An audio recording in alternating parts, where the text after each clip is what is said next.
I'd like to bring this meeting to order. I'd like to start off with the ethics statement. If any members know of any conflict of interest or the appearance of a conflict of interest concerning matters on the agenda, please so state at this time. Not seeing any. As always, if you see something along the lines, please just let us know, and we'll the board will then vote whether or not that's a conflict. Reverend Lowe Davis, would you please do the invocation? Invocation. Oh, that's right. Chief Coring is going to do the invocation. I apologize. Yeah. If you would all join me in please. prayer. Gracious God, we come before you today seeking your guidance and wisdom as we gather to address the important matters of our city. We thank you for the opportunity to serve our community and for the responsibilities placed upon us. May we be guided by your principles of fairness, compassion, and integrity as we make decisions that impact our city. For it's in Jesus' name we pray. Amen.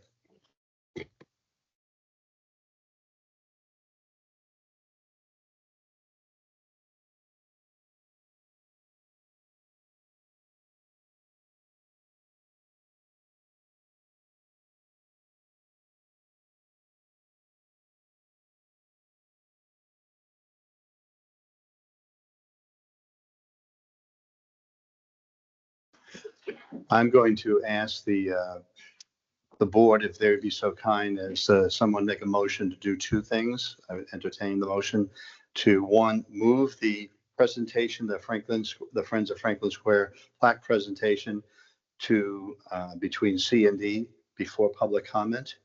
And the other one would be to table agenda item number 4, the minutes of January 9th. And the reason why we're doing that is a revised set of minutes was just given to us a few minutes ago and we haven't read them yet. So is there a motion to do that? There's a motion and a second. Is there any discussion? Not hearing any. All in favor say aye. Any opposed? It's unanimous. Thank you. The next thing is, ladies, you're up.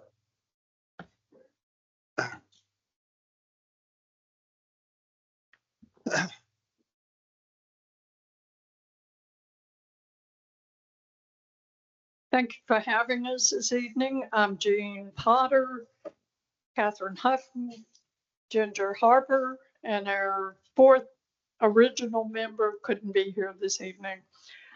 We are here to honor our 2nd year anniversary of Friends of Franklin.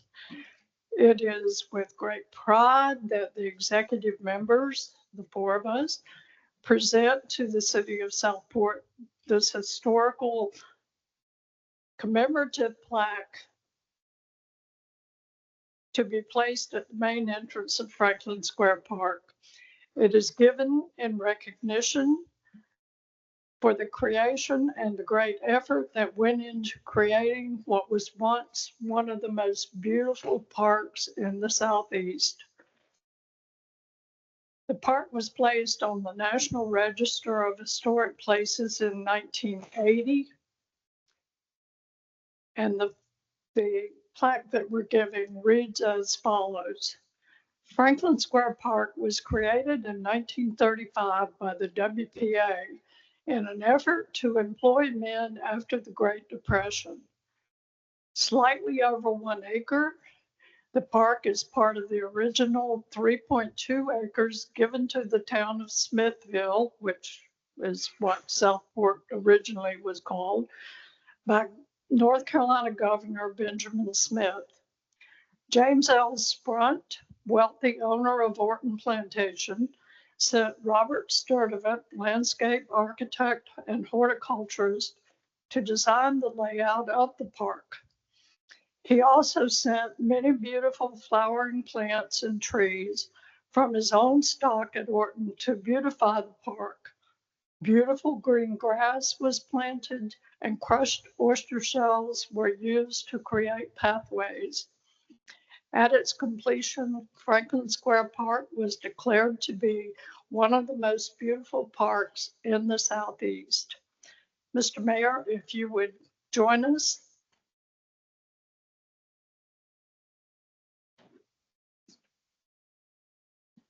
Mhm. Okay. It is with honor and pride that we give this commemorative historical plaque, unanimously endorsed by the city's Historical Commission and by the Parks and Recreation Committee, to the city of Southport, in hopes that the historic value of Franklin Square Park will forever be remembered as one of the most beautiful and historic places in Southport.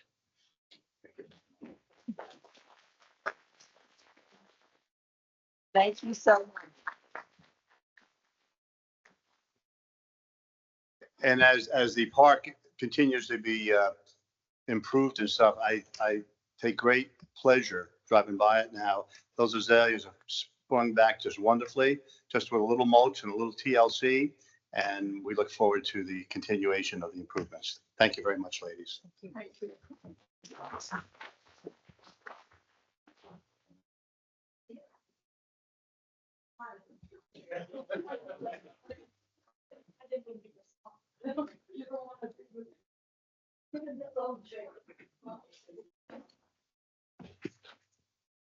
And Alderman Davis, Yes.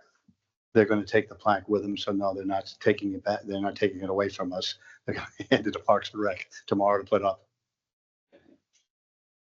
All right, Madam Clerk, we are now at that, I'm sorry, I would entertain a motion to go into public comment. Motion and a second, any comments? Not hearing any, all in favor? Any opposed? It's unanimous. Madam Clerk, would you call the first person up? Mr. Paul Gross.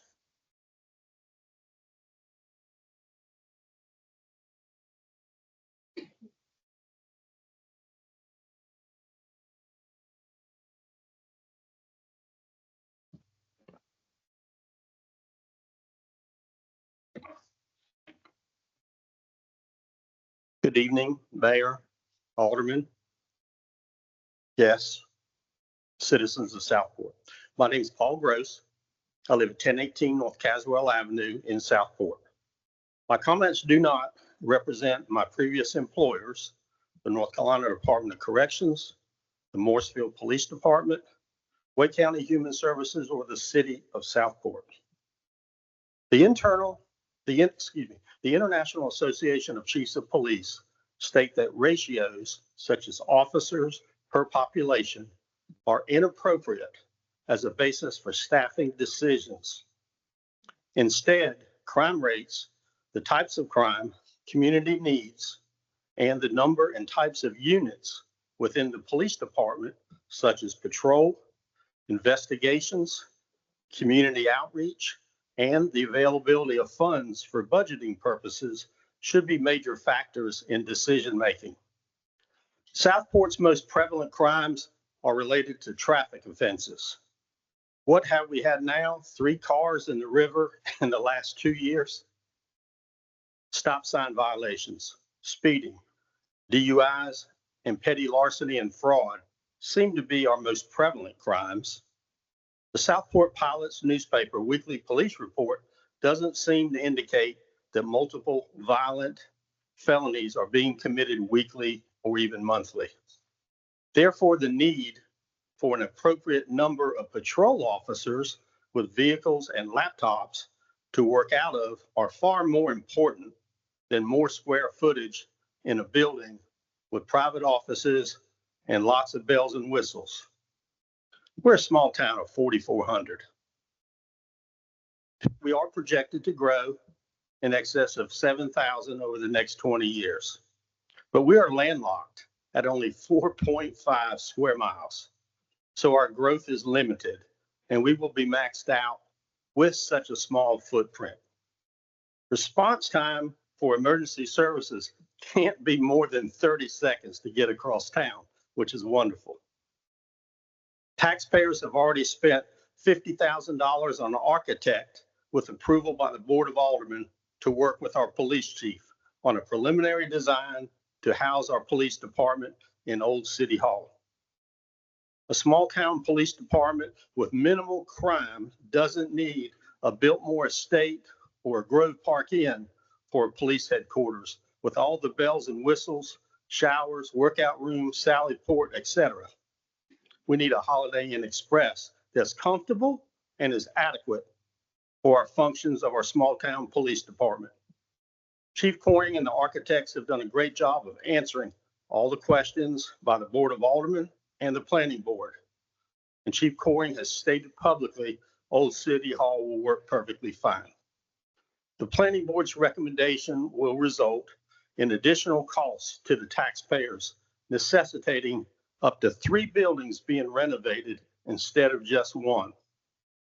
I've done space planning myself and managed over 275 law enforcement leases statewide for the North Carolina Division of Adult Probation and Parole for Governor Mike Easley. Space is the goal, not a building with all the shiny bells and whistles. The old City Hall will provide significant more space to house our police department into the future than they currently have.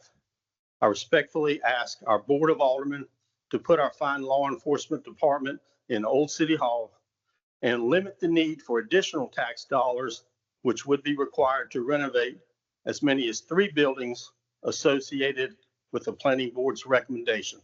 Thank you for your time. Ms. Pat Kirkman.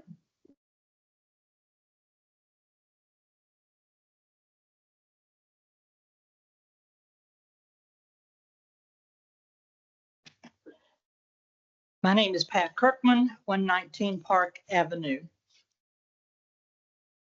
Citizens of Southport, if you were asked who in the city of Southport do you really trust, who would you name? For me, that would be Charles Drew and Todd Coring, the chiefs. I'm standing 100% behind Chief Coring's trustworthiness and good sense regarding moving the police into the old courthouse.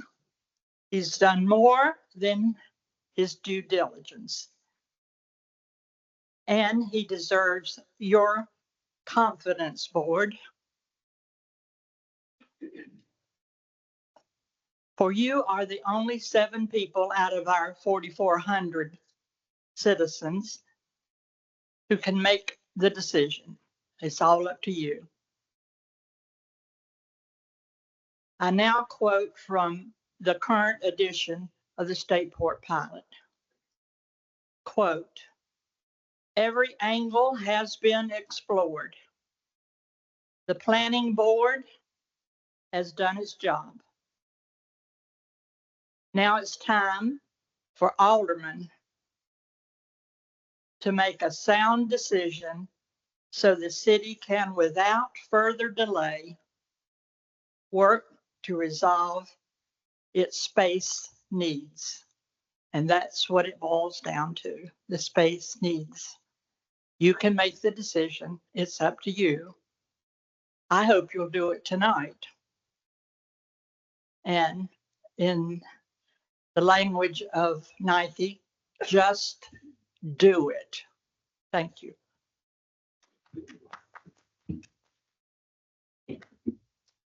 Ms. Michelle Silvig.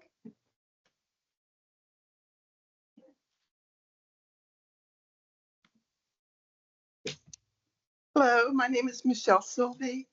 I'm the president of Preserve of Fisher Landing HOA. I live at 1032 Downrigger Trail. I just want to say thank you to the Board of Aldermen and to Mo Meehan for monitoring the process of sidewalk installations and cleanup by the developer Who's Her Daddy before releasing their bond. We are looking forward to the completion and inspection by the city to have our streets, Downrigger Trail and Spincast, turned over to the city. I just want to say thank you.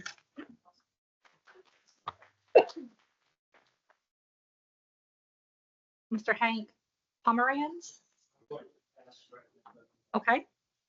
Ms. Bonnie Bray.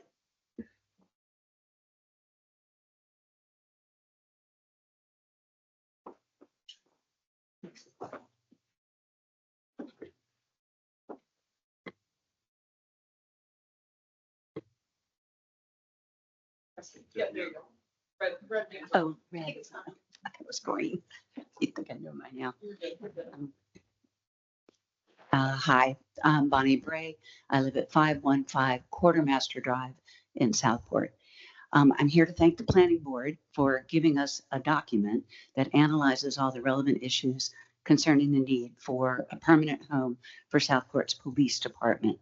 They were asked by the Board of Aldermen on March 3rd to review the situation with the old courthouse building and make a recommendation that would be in the best interest of the city within 30 days. This they have done, and in the process, they've also given us a detailed look at another possibility that, in my opinion, is a superior choice. I realize there are a lot of people who have been very vocal about the opposite conclusion, but I would encourage everyone here or at home to download the planning board's recommendation and read it for themselves. It's a great analysis and it really touches on all the relevant issues. It's great to have that in the historical record. So the courthouse building, I also want to use this time as an opportunity to dispel some of the myths that have been going around about the arts in connection with the courthouse building.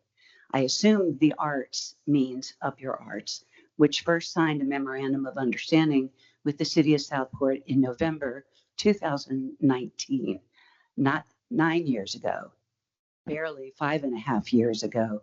And that was before everything was shut down for COVID. Up Your Arts' goal was to save the hall, y'all.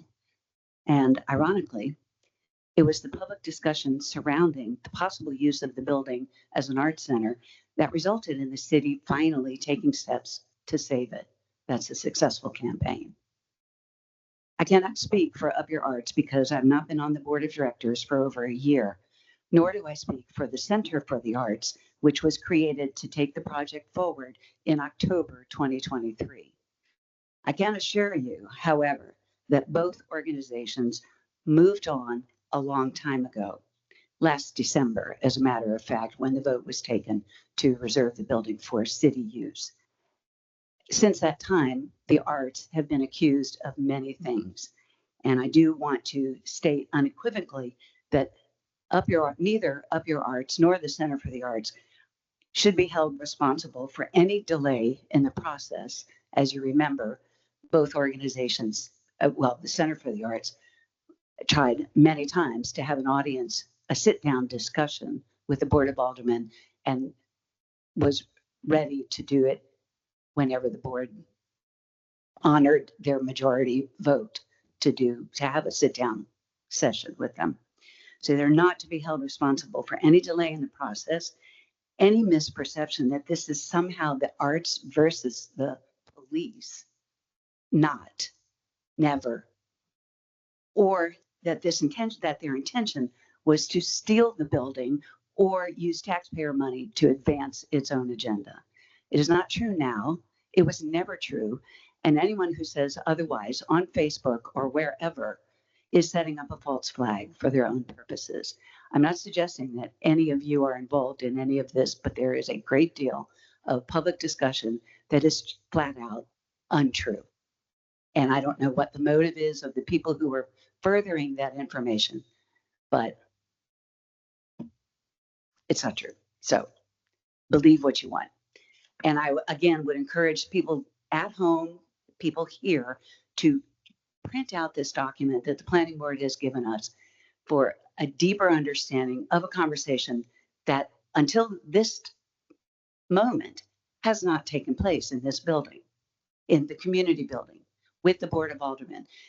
It's appalling the lack of discussion that has surrounded this subject. And I think the planning board has done us a great service to have it now in print. Whatever the vote is, this record will stand. It's all just a great summary of what the last year has been. Thank you.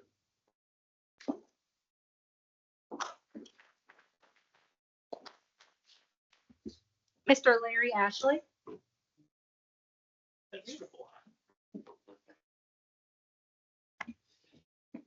Yeah. thoughts together here. Isn't this great, the great democracy we live in, that we can stand up here and say what's on our mind and nobody's telling us you can't say it. We can have diverse opinions, we can have diverse thoughts, but I don't think there's anything better than what we're doing right here, right now. So starting out, good evening. My name is Lawrence Ashley. Good evening, Mr. Mayor, Board of Aldermen. My name is Lawrence Ashley, and I live at 637 Wild Rose Way in Southport. I am also a member of the Planning Board, amongst other committees. The reason that I am here tonight during the public comment period is to speak to you about the use of the old City Hall. I'm saying old City Hall because that its last use was Southport's City Hall.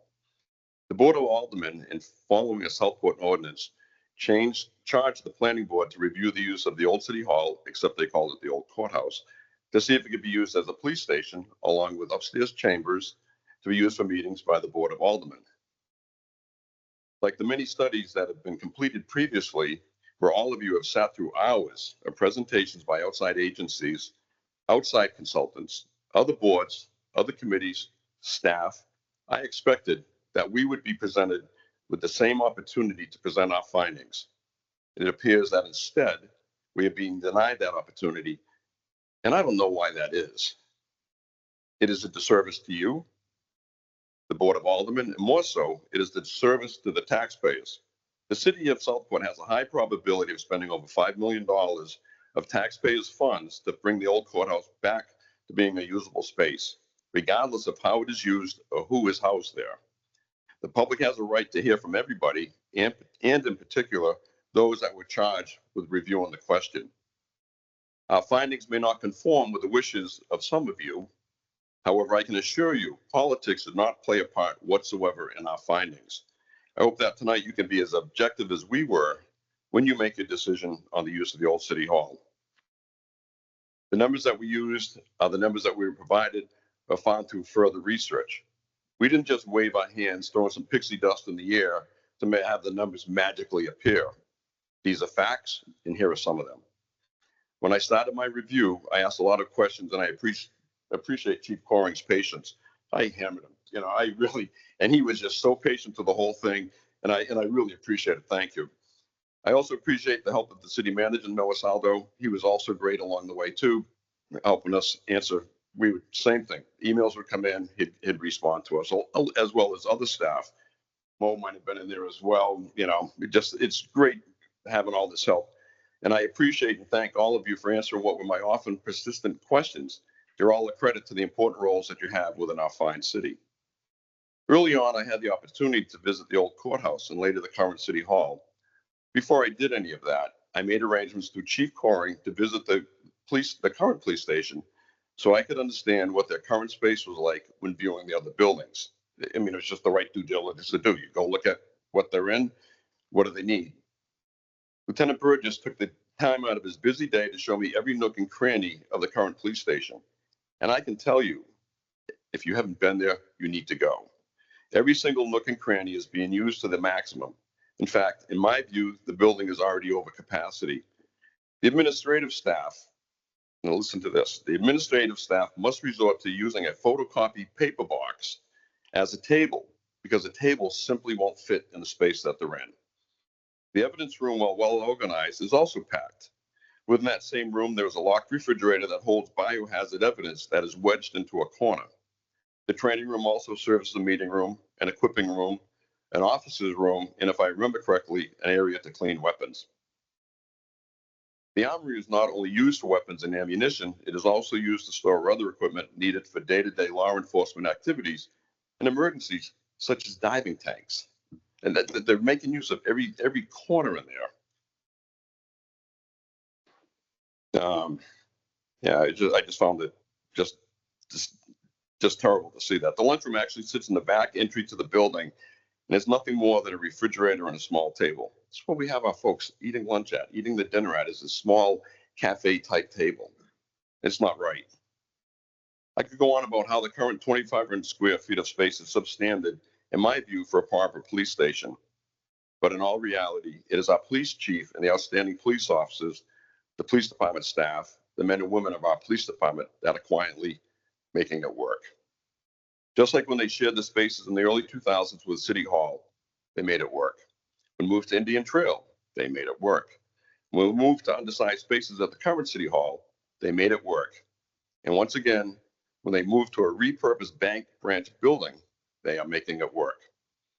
We as a community have a responsibility to the police department to provide them with space where they never have to just make it work.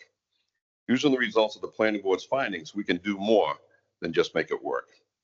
Based on the recommendations by the city consultants, the police department will need 6,794 square feet of space by 2028.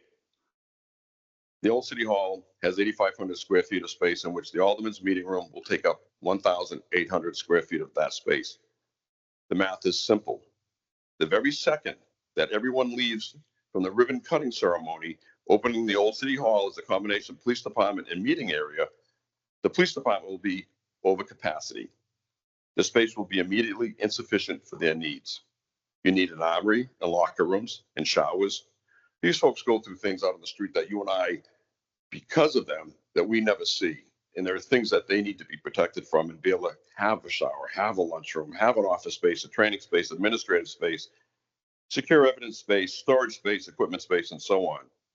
You need room for the police officers, and you will not have that space in the old City Hall to have that. Additionally, and this should be a little alarming, you would be mixing a secure space with an area that is open to the public. That is a recipe for things to not go well.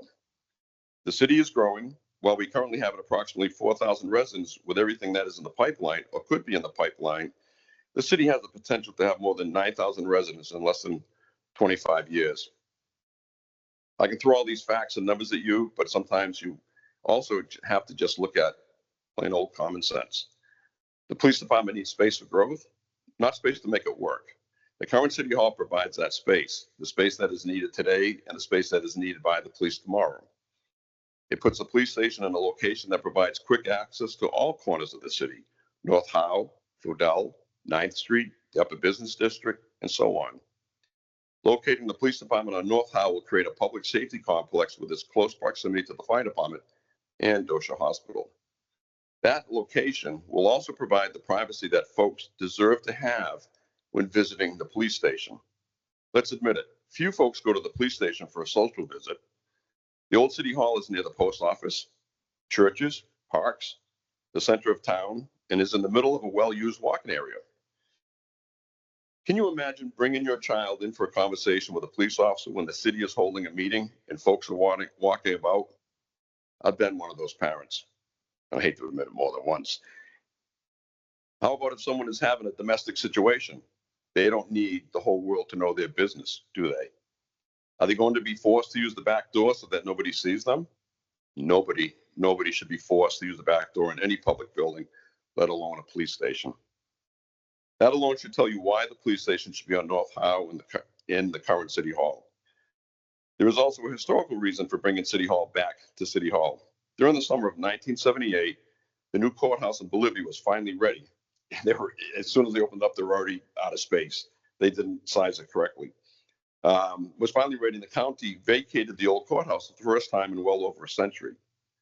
That left the city without the activity to support its stores and restaurants. In the state port pilot dated August 9th, 1978, Mayor E.B. Tomlinson Jr. proposed a new look for Southport to improve the downtown economy. That new look included the question, what to do with the old courthouse in the county that the county had given to the city. One of the earliest proposals is to turn the courthouse into a historical arts complex. Yeah, that idea has been thought of before.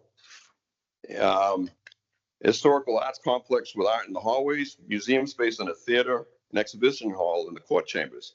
And Mrs. Leggett said the courthouse was the perfect place because it was surrounded by history. It seems history repeats itself. Well, we all know what happened. On September 13th, 1978, the old courthouse became our city hall and our city government moved in. The building remained as the center of our government until 2014, when city officers vacated the space with the police department following in 2016. Up until that time, city government was always in the downtown area, and it should return to the area where it stood well for over 200 years.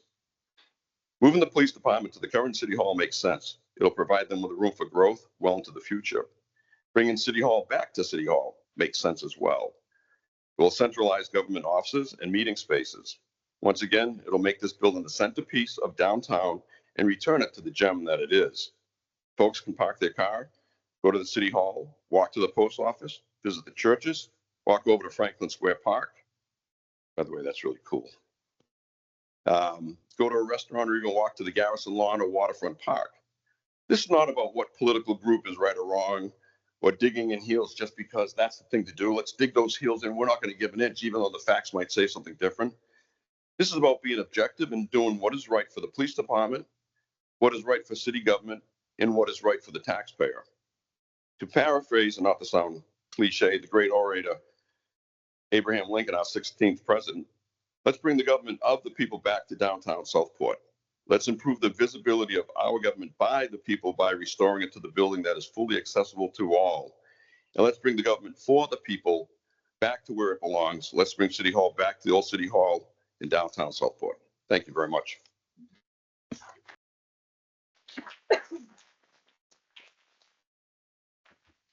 Mr. Bob Lambert.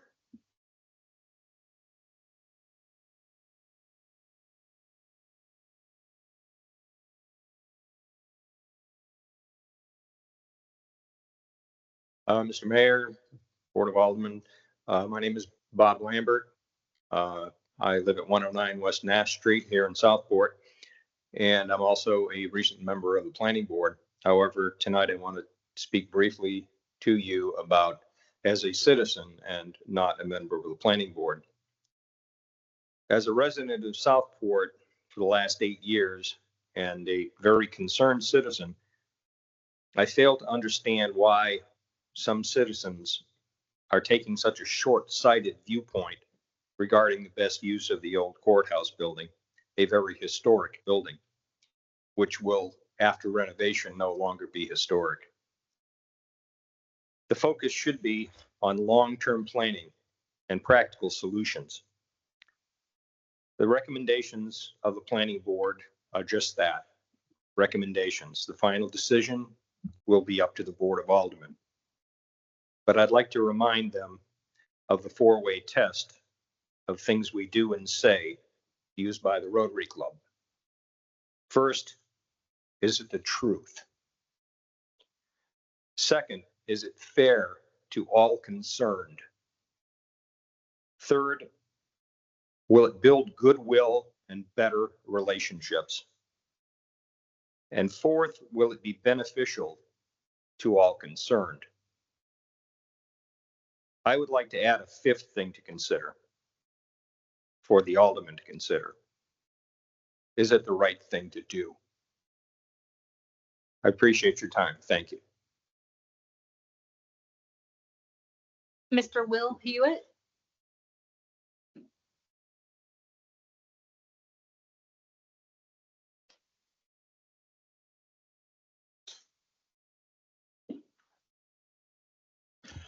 My name's Will Hewitt. I live at 129 Cape Fear Drive. I'm also a member of the Planning Board, and I have never taken the opportunity to address you all as a member of the Planning Board since I've been here, because I thought we always conveyed our messages enough that I wouldn't have to do this. But as a citizen, I feel I need to. Number one, I have served in 2 agencies in this county. I served with the Brunswick County Sheriff's Department, and I served with the Leland Police Department. And I'm well aware of there are many lofty goals set in order to serve the law enforcement community, and quite frankly, I never saw a lot of them met. I can tell you, when I worked in the Leland Police Department, our office, our entire office was about as big as that room to the side which you conference in when you have a closed session. That was our whole department. As a member of the Sheriff's Department, I was also contracted by, when I was a part-time deputy, before I became a full-time deputy, I was contracted both by the city of Yopon Beach, now Oak Island, and the city of Southport to help cover for staffing issues and other things of that nature. The first staffing issue was under Chief Bob Gray, and it was in the old city police department, which is now a restroom and located beside the fire department. And the next was for Chief Albert Hickman at the Yopon Beach Police Department, whose office was even smaller than that one. Our evidence room, for the 30 days I had to work for them, our evidence room was basically, you couldn't use it. You couldn't use the toilet because the evidence was piled on top of it. I mean, that's how tiny this place really was. I mean, so I've come to an opinion over the years that a lot of police departments get dumped on. And so that's, you can take that any way you want, but that's the way they're given an idea. Well, we'll do this for you. We'll do that for you. And it just never quite comes up. So when this was given to us, I started looking at it, but I started looking at it from the history that I had experienced for so long. And I can remember having to go into that back door of that department, hand the officers subpoenas for bringing them to, so they could respond to their calls to go to court. And I can remember the small desk that was in there, the counter that was in there, the chief's office, how cluttered it was, how the back room was cluttered up, because they never had the space that they deserved. So when this came up, I wanted to explore every option I could to give them more than they could ever ask for, not just enough, because it's never just enough. I wanted to give them more, but I also was concerned about something else that's involved with law enforcement. That's the victims. And I haven't heard anybody really talk about victims. They're our citizens, they're our neighbors. And they need the utmost respect given to them, as well as the law enforcement officers who are serving them. And they need privacy. They really do. It's not that we're not transparent or that officers don't want to be transparent. No, they need to protect those victims as much as humanly possible. So I rolled out the idea of, let's go look at this building. Let's see if this is an option, and everybody else can make their own decisions. I mean, I know they can make that building across the street work, but I wanted to see them have more than they asked for so that they could really make it work. And, you know, I know people read the population out as, well, 4,000, 4,400, up to 8,000. Okay. Most people don't realize this, but we on the planning board, before we lost the ETJ, there's a large investment group who wants to put in highway commercial, okay, with multifamily zoning just outside of our town. And I checked the numbers on that. We're looking at up to 30,000 people living right outside of the city limits. They're going to come into town. What about them? We're going to need staffing for that. These guys are going to need every tool they can possibly get. That's the fire department and the police department. They're going to need more now instead of trying to catch up later. And that's what I was trying to do. So thank you for your time. Mr. Kevin Lachlan.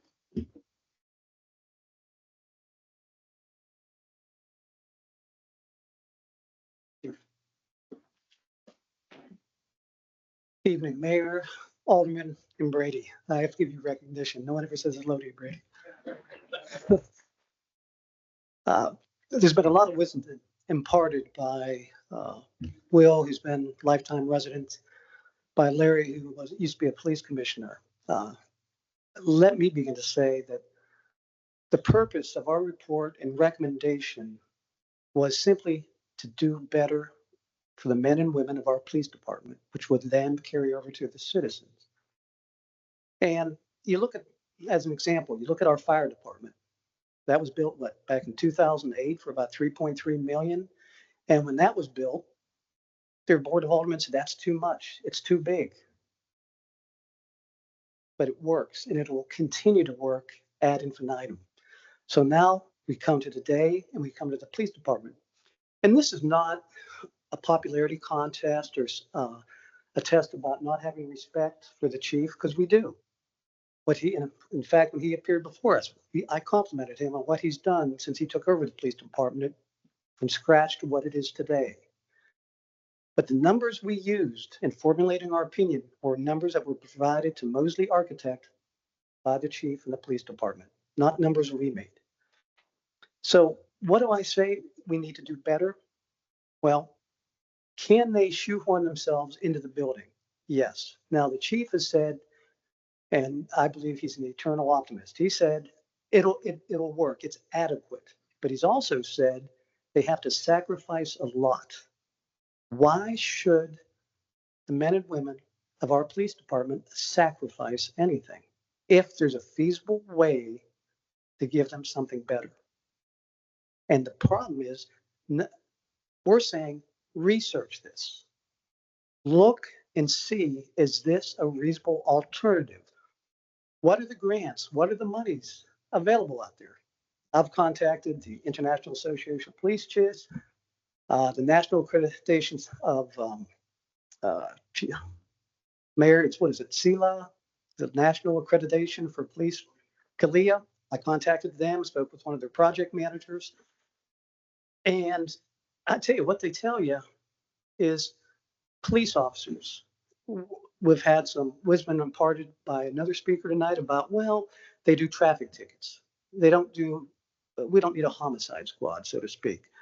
What pressures do they have? Well, I know from experience, I used to represent police departments in Northern Virginia, sheriff's departments, and I used to represent the PBA representing shooting cases, going to the scenes 2 o'clock in the morning, talking to officers. And I can tell you what, I've also met with families and held the widow's hands because their husband was shot when he stopped someone for a ticket. And what we, the public, don't realize is there's never an easy start because you never know. And the more population we have, the wealthier we become. There's going to be more drugs. There's going to be more issues to face our police department. What does that mean? Give them a place that gives them every amenity they need because they deserve it. And the one we have that's going to be in the courthouse, we've heard we don't need to give them a Biltmore. Well, it's not about a Biltmore. It's about respect. It's about giving them a locker room, not 14, 12 by 18 lockers on a wall in a room. How does that benefit men and women when they get off late shift, midnight shift? If they want to freshen up, change clothes, plus with the danger now the building being dual purpose. That means when there's always going to be meetings going on in the chambers, people coming and going, security. What does that mean to the police officers? What does that mean to the public? What does that mean to privacy? So giving the police officers someplace to decompress, a sufficient break room, shower, lockers, that's not a frill. That's a given. That's something they deserve. And in the way we have, if we squeeze them into the courthouse, there's no reception area. There's no waiting room for the public. And Larry hit it great about victims. Most departments, when they have interview rooms, look at the drawing for the courthouse building. You have an interview up in the right back corner that you have to walk through a room to get to. So that means if you have someone that may or may not be violent, how's that going to affect them? How's that going to affect the safety of your officers? And where's the privacy? If it's a child, a juvenile. Same thing, there's another one upstairs. What most police departments should have They have their interview rooms for potential criminal witnesses, but they also have what they call a softer room for victims, for children, something that's not as sterile to make them feel more comfortable. I've been ones where they actually have animals and stuffed animals and things for children to make them feel at ease. And there's no armory. And then I don't know what's going to be done about body cams and servers because there's no IT room if we go into the old courthouse. What does that mean for future development? There's no what they call NGO room, where usually nowadays police departments will have a specific room so that the community groups, victims against violence, can meet. It's separate, so it's not in a secure area, but that's where they can have groups with community members. And the chief is big, and I've seen postings where they want to benefit and have a good relationship with the community. And now with all the internet and the eBay and swaps, now police departments are getting what they call swap sites at a police department, where they have cameras where people can come and exchange, or the same thing in custody disputes where the parents just can't get along, where they should drop off the child. And instead of having a police station that is sub or average, why not give them something that is there for today and the future? And will be operational function. Like I think the chief, they did 3 diagrams. The old courthouse, which was 6,700 square feet, 6,700 square feet, a 1-story courthouse with I think it was about 8,600 square feet. And his dream, it was a 10,000 square foot building. And it had everything a police department would need from here forever. That is what the planning board said. The city hall that exists now in the yellow building has 10,000 square feet.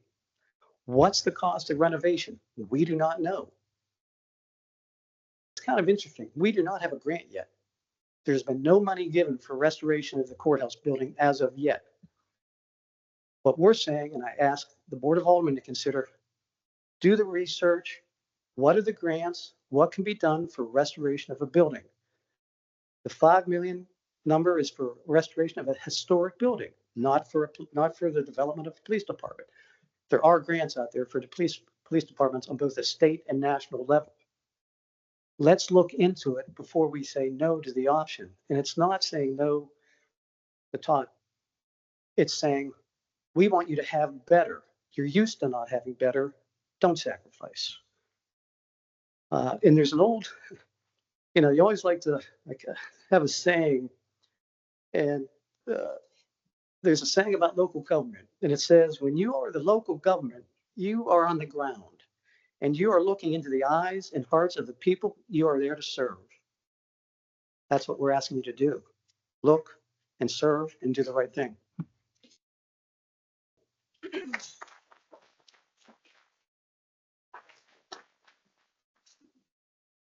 Ms. Sue Hodgen?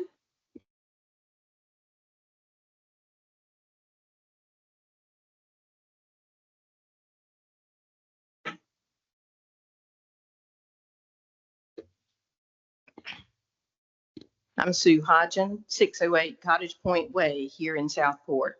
Tonight, I'm addressing you as the chair of Southport's Planning Board. Before I get into the meat of my comments, let me say, for those who were offended over the Planning Board's work session not being recorded on April 1st, I'm sorry your misunderstanding led to that offense. The notices that went out about our sessions did not properly identify them as work sessions. They were instead termed special meetings. By North Carolina Public Records Law, work sessions are permissible to not be recorded and not accept public comment. Our city public information officer confirmed that by email with a citizen, and that citizen shared it on social media. I agree. We should have had better communications with city staff to be certain the correct categorization, for the session was used when noticed. It should be noticed that the April 1st session was open to the public. Anyone could have attended, and they did. In the room with us throughout the session was the city manager, the deputy city clerk, the mayor, 2 aldermen, and the state port pilot. If there was anything amiss about the session, there were plenty of folks to have corrected it. April 1st was our 3rd and final session. We'd taken public comment at the earlier session. We'd collected all the information from staff we'd interviewed, and we had not requested any additional information to be received.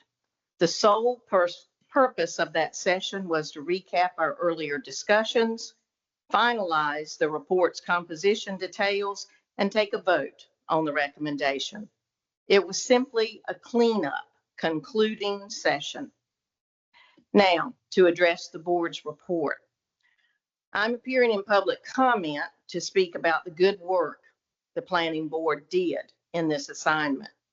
I'm proud of the board's efforts. We understood fully and had from the start that we do not make the final decision on city property utilization. For those who may be uninformed, both city ordinance and the UDO clarify the planning board's responsibilities. Quoting Article 2.3.A.12 of the UDO, the quote, "The planning board shall review and report as recommendations to the Board of Aldermen upon the extent, location, and design of all public structures and facilities, on the acquisition and disposal of public properties, and on the establishment of building lines," unquote. Our hope always is that the aldermen would consider more eyes on an item to be better than less, and that they want and appreciate the planning board performing its responsibilities.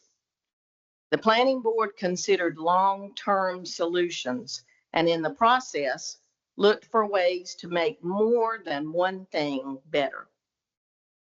We discovered during the beginnings of our research and review that the legislator willing to advocate for state funding or grant monies for the courthouse renovation had requested that the city make a commitment that this property would be used for city government purposes only, period.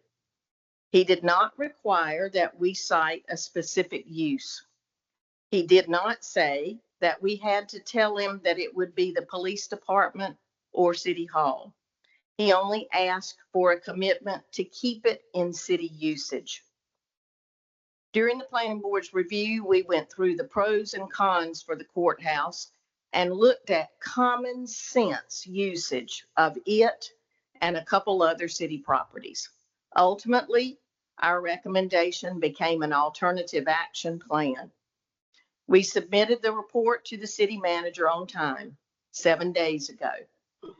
While the city hasn't published it separately for public access, it is included as a part of the alderman's package for this meeting. For those who've not seen it, I want to read its conclusion and the planning board's recommendation.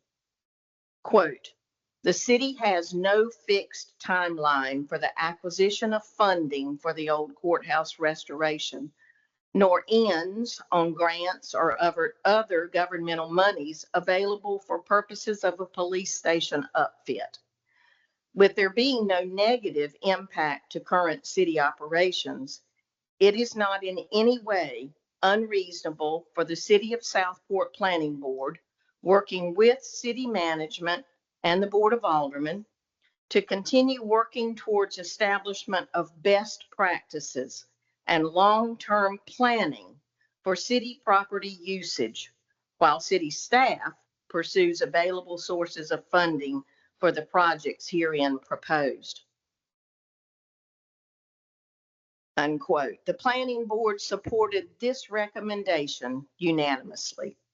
Quote, "The planning board recommends to the City of Southport Board of Aldermen that the old courthouse be designated a government building used for the city administrative offices, with another government building being investigated for an overflow of administrative staff, such as the JC building.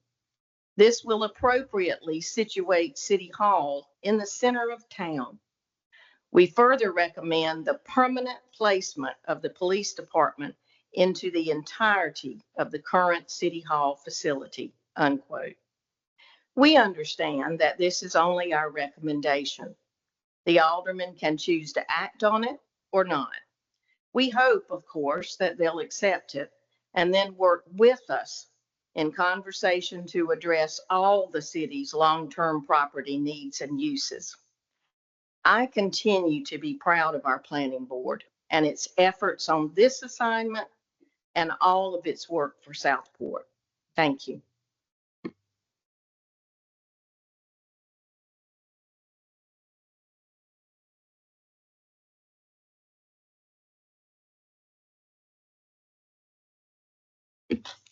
I have 12 emails sent in, and I just want to go on record and say that I like M&Ms and coffee to all these emailers.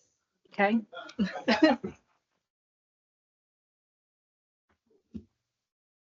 Peanut M&Ms, I'm sorry. Okay, the first one I have is Donnie Joyner. To the Honorable Mayor Rich Alt and the City of Southport Board of Aldermen, I'm writing to voice my support for a plan that keeps the heart of our city's history alive while also addressing administrative needs. I believe the upstairs of the old court building should remain open for public use, and the downstairs should be utilized for city administration. Our law enforcement department should, in my opinion, remain at its current most central location.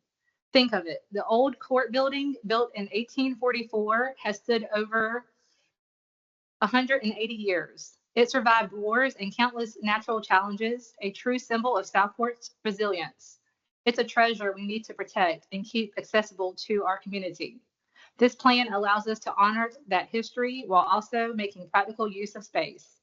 Thank you for your time and consideration. Sincerely, Don Joyner, 635 Jabbertown Road, Southport.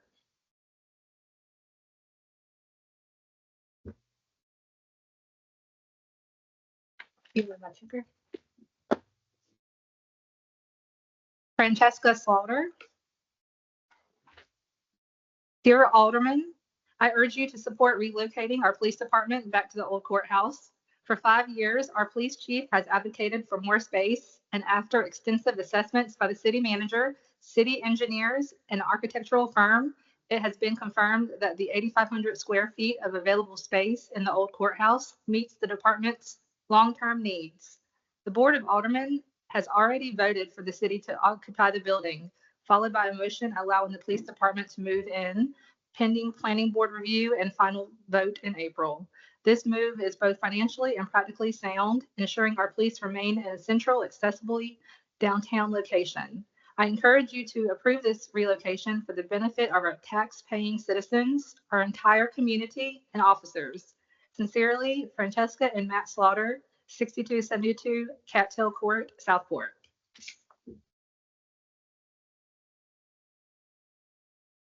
Gary Lindenmuth. I support Southport Police Department's plan to occupy Old City Hall.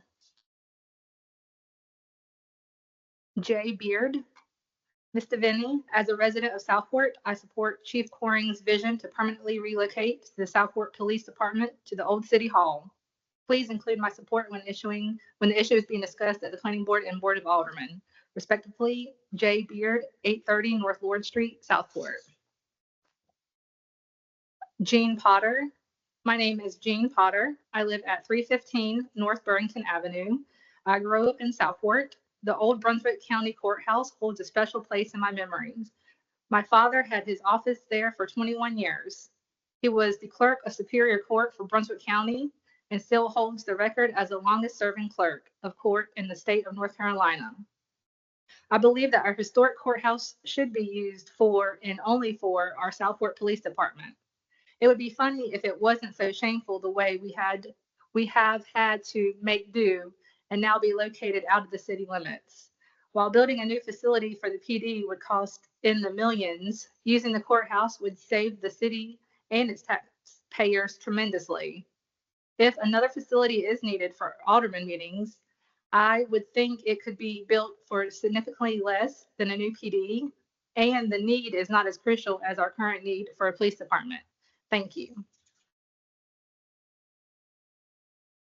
This is from John Allen. Dear Mayor and Aldermen, I would like to add my voice in support of the Planning Board's recommendation to designate the former courthouse building as the new home for the city's administrative offices, as opposed to the police department. The Planning Board's recommendations are well thought out, logical, and compelling. Moving the police department into the former courthouse building would either result in potentially dangerous security issues in regard to public access to the building when the second floor is utilized for public meetings, or would result in virtually no visitor access to this historic property if utilized as a fully secure structure. The current City Hall is much more conducive in hosting the police department and is located in much more centralized location. I urge you to read the Planning Board's recommendations and designate the former courthouse building as the future home of the city's administrative offices. Thank you. John Allen, 718 North House Street, former Alderman, Planning Board member, Southport City Planner, and current member of the Zoning Board of Adjustments. John Beve. Challenges in development of the old courthouse for the use by city Southport Police Department. Oh my gosh, I'm struggling on this one.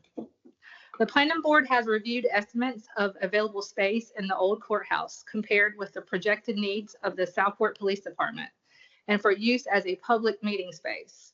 Questions related to security, access, and available space for a dual purpose renovation of the courthouse are well documented by the Planning Board. An additional concern relates to challenges associated with renovating a historic structure to meet the specific needs of the SPD while meeting criteria present with National Register status. There could be significant limitations to modifying a historic structure to provide suitable access, egress, and workspace for the unique needs of the Southport Police Department. Removal or relocation of the walls necessary to provide required secured workspaces or installation of additional plumbing for locker facilities and the like may be limited in order to maintain the historic components of the structure.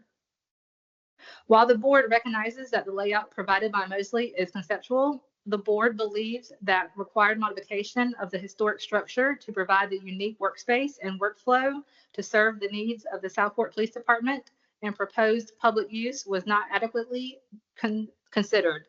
Potential impacts of allowable and practical modification of the old courthouse for the actual space allocation, renovation cost, and schedule have not been addressed to date.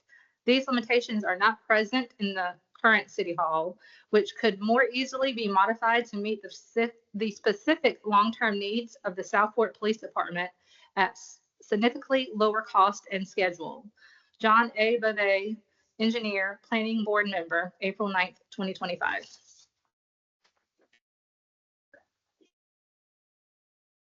Mark Wright, to whom it may concern, I have read the Planning Board's report and it appears well thought out and complete.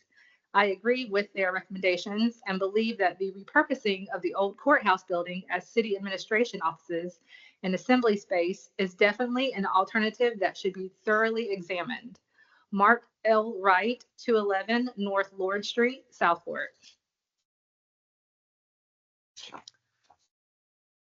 Okay.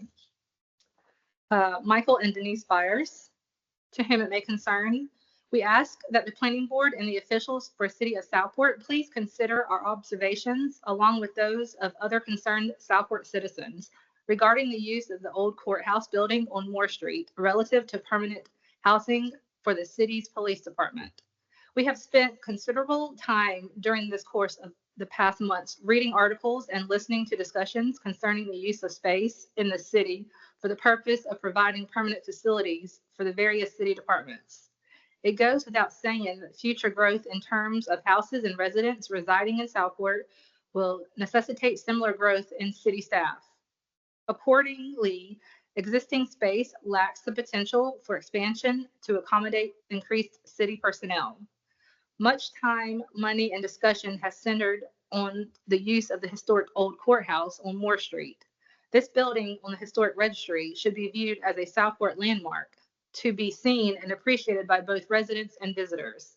Already, the price tag for necessary renovations and restoration is exuberant, and the space created by the future use of this building will be inadequate from the start. Any future expansion to this building would be very costly and limited in size.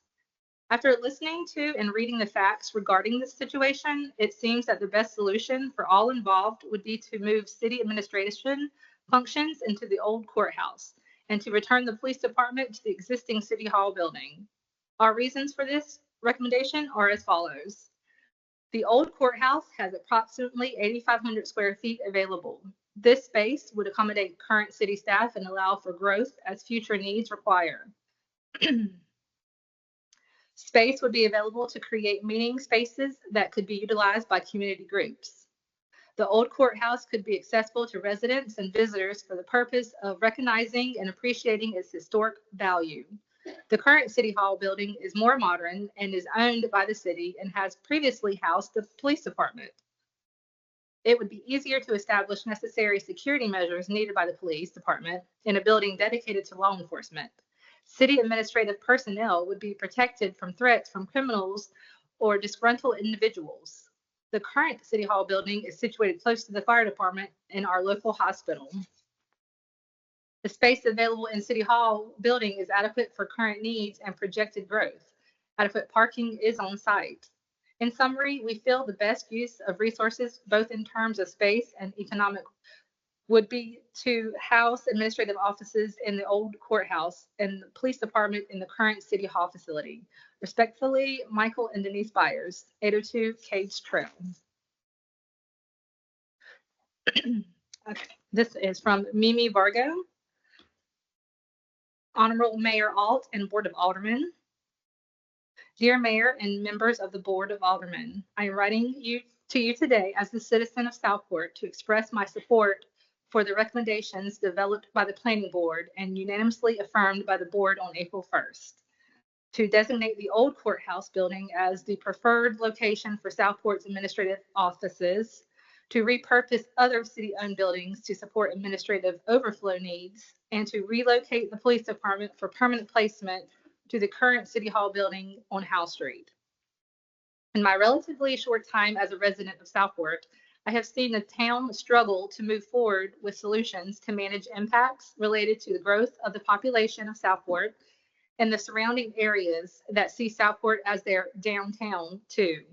I have often seen these issues evaluated as isolated, with solutions proposed that do not take into account impacts or opportunities that related issues may present. Sometimes decisions are rushed through to satisfy people that are upset about a very specific issue that has been put off for too long and is now boiling over, knowing that a solution has not been thoroughly vetted, resulting in unintended consequences later. Other times, the long-term and or fiscal viability of the solutions are not addressed. Our town has some difficult issues to address, and perfect solutions will not always be available. The requirement, however, is not to be perfect, but to make the best decision with the information we have in an effort to move the city forward as thoughtfully and comprehensively as we can to address the challenges before us. I respectfully submit that the Planning Board has done just that in development of their recommendation to the Board of Aldermen. This is a plan that comprehensively aligns the needs of our community with a solution by examining the available data, considering the resources the city has available, and reviewing external sources of funding and ultimate costs to the citizens as important factors in making their recommendation. There is more to be considered here, however. One of the alternate proposals on the table is to adaptively reuse the old courthouse building for the police department. Even if all other decision factors weighed in favor of going in this direction, I still disagree with using the building for this purpose for the following reasons. The requirements of the police department for this building diverge significantly from the original purpose of the building that drove its design and construction. Adaptive reuse dictates that new use of a structure where possible seek to consider the original purpose of a building in developing it for reuse and to prioritize projects that are more closely aligned with the original purpose. This approach limits damage to the architectural elements of a property that may result from adaptations necessarily to meet reuse goals. The old courthouse was constructed as an administrative building for local government, and reusing the building for that purpose again makes that project a better fit. Taking this one step further, courthouses like ours in small towns were built as a public building where people could meet to discuss and debate important issues. The reuse of the building to house the police department would require that the building be secured against public access. This is an indirect contradiction to the building's original purpose as a public gathering place. As a town, we have been entrusted as caretakers of this historic structure, and it should be considered that the old courthouse had a purpose in its past, and the purpose could be brought back to life by reusing this building as Southport's new city hall. I appreciate your time and consideration of this matter. I believe that an affirmative vote for the Board of Aldermen to accept and move forward on this recommendation is the right decision for housing our city services for the years ahead. Thank you for your dedication in serving the residents of Southport. I look forward to hearing from you or discussing this further at your convenience. Sincerely, Mimi Vargo, 230 North Caswell Avenue. Miss Rachel Lysett, I think the police department needs to be put back into Old City Hall. Southport owns that building, therefore the city would be saving money, which obviously we need.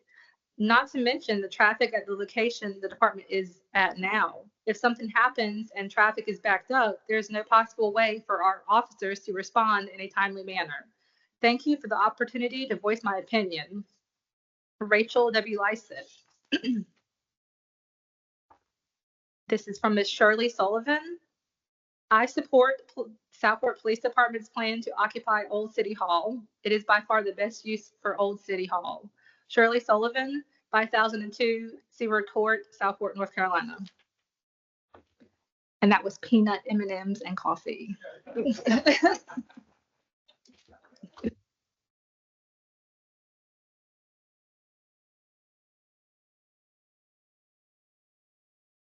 Okay, I would entertain a motion to close public comment.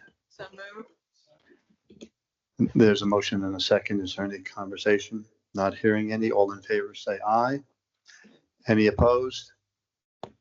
Public comment is now closed.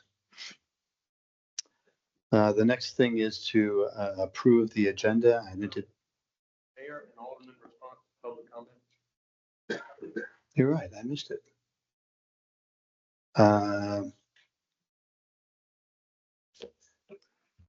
Okay. So for clarity, because words matter, work session does not have to be taped. A work session can be taped. A work session by the Board of Aldermen is always taped, provided that the equipment works. And so we want to make sure that is clear. It was a decision not to tape that last meeting on a topic that's been kicking around here for 9 years. So the decision was not because of some statute that prohibited it. It was because the decision was made not to tape it. The second part of this is the police officers are not in the building except for about four, maybe four. So you're not talking about a staffing issue of, as if we were, let's say, add two more road officers, they're not going to be in the building all the time. So that expansion is someday, it's all going to be, if you put city staff in there, it's going to expand. So no matter who you put in there, as we get bigger, something is going to expand. The city hall, as the city hall now is not open for people just to wander about. You would have gotten that thought that if we had the city hall in there, people could just walk in and casually stroll around and look at the historic ceiling and the floors and stuff. And that just simply will not be the case because times have changed. And that's unfortunate. Because when most of us grew up, that was what you could do. But that is not what happens now. The current city hall is secured. In fact, I can't even get to the second floor without somebody letting me in. That's how secure it is. The block drawing. We talked about flow of this and flow of that. I'm sorry, but everybody has been told multiple times that the drawing that you had was a block drawing to say, is there enough physical space to put these functions in? It was never meant, and has been spoken by the chief countless times, that the block drawing was meant for that purpose only. It was not meant to say, when you looked at it and there was a room over in this corner, that anybody who's been really involved in this would have said, well, that's not where it really needs to be. It needs to be downstairs and needs to be over here. That's where the architectural drawing comes in. So that you got to put that in perspective of what we're being heard from. And I do applaud the planning board. They took a tough topic. The limitation of 30 days is because that's what the UDO said, not because we just arbitrarily picked that number. And they, if you'd be so kind as to turn off your phones, I'd appreciate that. And they took all 30 days because they worked at it. No doubt about that. They came up with an alternative plan. The plan in a perfect world, they talked about if it was a perfect world. I think we all would agree, if it was a perfect world and we had lots of money, we'd buy them a standalone building and just build it as a police department with all the things that should be in it. But this is not a perfect world. That's about at least $10 million. Okay. And no one so far has talked about how we would get that money. So the planning board justifiably put that off to the side. They discussed it, and that was a good discussion.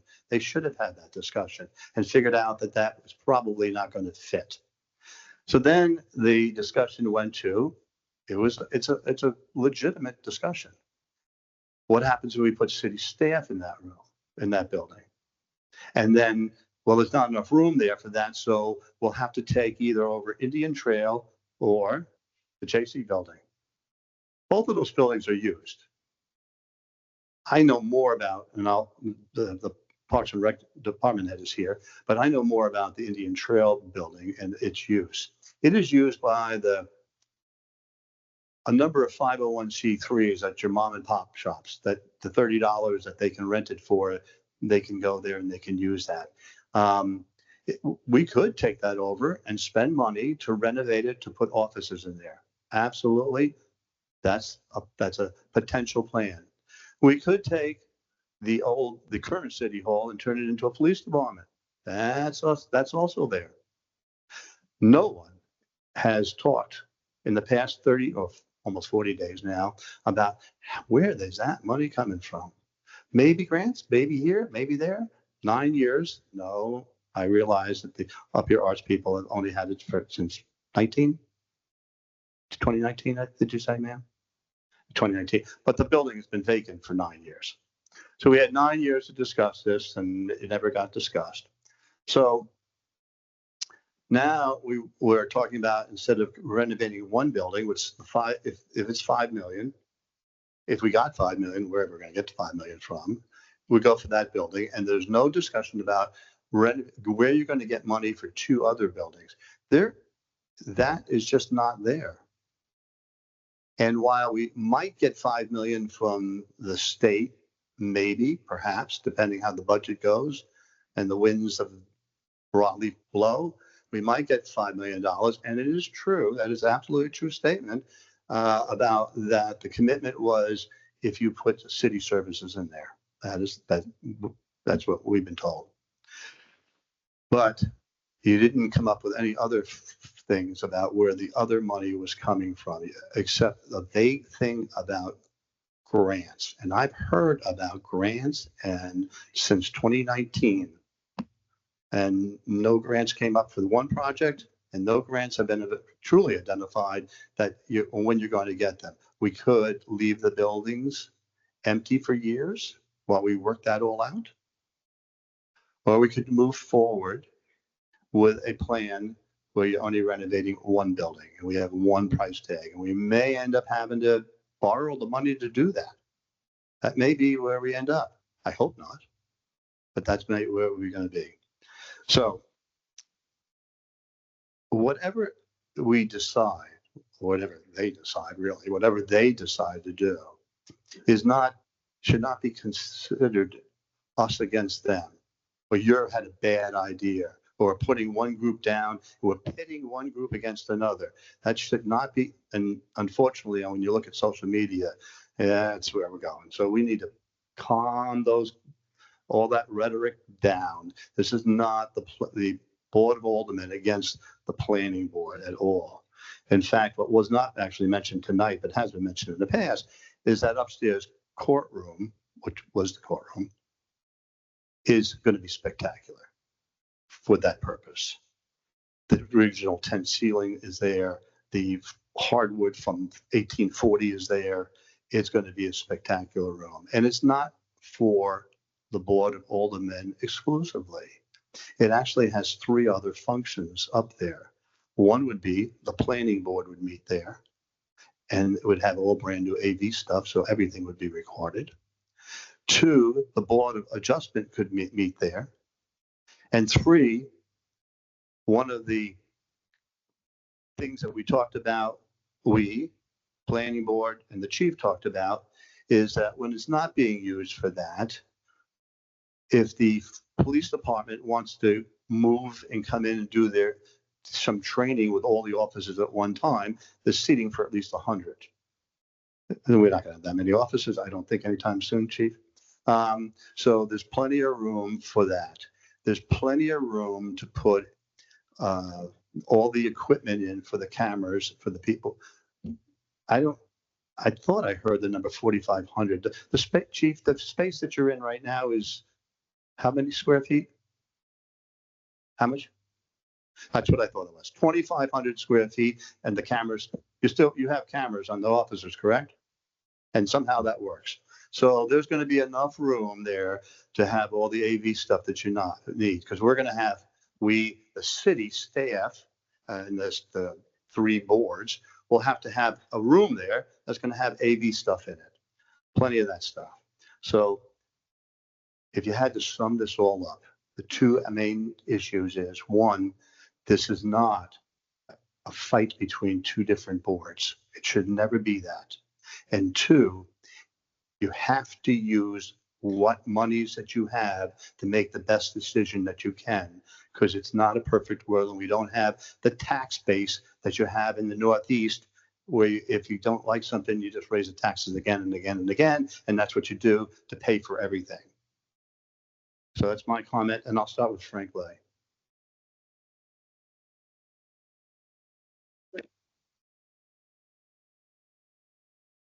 They put together a good presentation. They spent a lot of time talking about it. Better? Okay. I'll get it right here before the day's up. They did a lot of hard work on that and offered an alternative solution. I still have to worry about where's the money coming from to do any of this. Even if we set something right now, it's going to be years before anything happens in either place. So this still needs to be a lot of thought as to what we're going to do. There's no doubt that that's got to be a government building. That's settled. Any money that possibly might come to us is if that's going to be a government building. The meeting space upstairs, planning board, board of adjustment, board of aldermen. That way we're not running all over town trying to find somewhere to meet. And half the time you can't meet here or there because somebody's already got it. So again, still needs to be, we're still looking at things. Chief makes a compelling case. We've listened to a lot of viewpoints from on both sides of the issue. So we'll make a decision at some point in time. Hopefully the decision we make is the right decision for the people of Southport the staff of the city of Southport, police, everyone. Alderman Spencer. Yes, sir. I think the police station's motto should be been there, done that. They've been everywhere. They started off in what was referenced as a restroom. It wasn't that physical building. That's a nicer building. Actually, it's very much twice the size, much nicer. Then they moved into the county courthouse. And Kevin, you gave us I think you gave the time frame that they moved the county government or city hall was moved out in 14, but the police stayed in there another 2 years. So they were actually the last entity that was in the old courthouse. Okay. And the only reason they left is because of the hazardous situation. It wasn't that they wanted to leave. It was that they had to leave. And the plan was to mitigate it and bring them back. And they got sent to Indian Trail, and then they got moved here and moved there. And so they have bounced from place to place. So I want them to have a true home. I'm not so convinced. Well, the police department and the fire department are two different situations, but we think they're the same. The fire department gets fire fees from Castle Beach, Long Beach Road, all over. They're funded in a different source. We fund the police 100%. So it's our backs. It's different. So when they cross the city line and go out and serve the community that doesn't pay the bills, we're doing for others way more than we should. And that's a policy issue. Policy needs to change because we can't send our police officers out to take care of the county's job. And that's what the county is responsible for the ETJ now. So we have a fine line, and people want to exit our ETJ, but enjoy the services of the police office as well. So the police office is on us. The fire department generally funds itself. So we're responsible for all that. I think that the best move would be to the old courthouse on the downstairs. When it comes to being on the board of aldermen, I'm honored to serve here.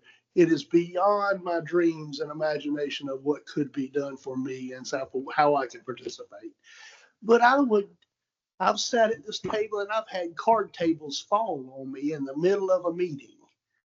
Cheap card tables that fell in the middle of a meeting. It's no fun. It's beautiful now. We've got a skirt. There's no protection from behind. Anybody could come in here and get us at any moment and we wouldn't know. No security. So we've got to get back into the old county courthouse, and that's how I'm going to vote on this. I do appreciate the planning board's input. I think I voted not to send it to you. I apologize that you had to go through it. I had my opinion, so thank you. Alderman Kelly. Just in response to public comment, I'll reserve most of my comments about Old City Hall Courthouse until we get to that agenda item. I just want to thank everybody for contributing for public comment, for sending in all the emails, for standing up and sharing your thought process on this. And I just wanted to mention the fact that what we saw here was a very small amount of people compared to what I've heard from Southport's population. I've heard from many, many more people who were not here tonight. So that is the only thing I'm going to say for that. Alderman Davis. When I was elected and sworn into office in 2019, we had just come through a very divisive series of issues, and the planning board, the Board of Aldermen at the time had made several moves that really infuriated people. And one of them was to remove the planning board role of making recommendations on uses and any kind of transfer or change in public buildings.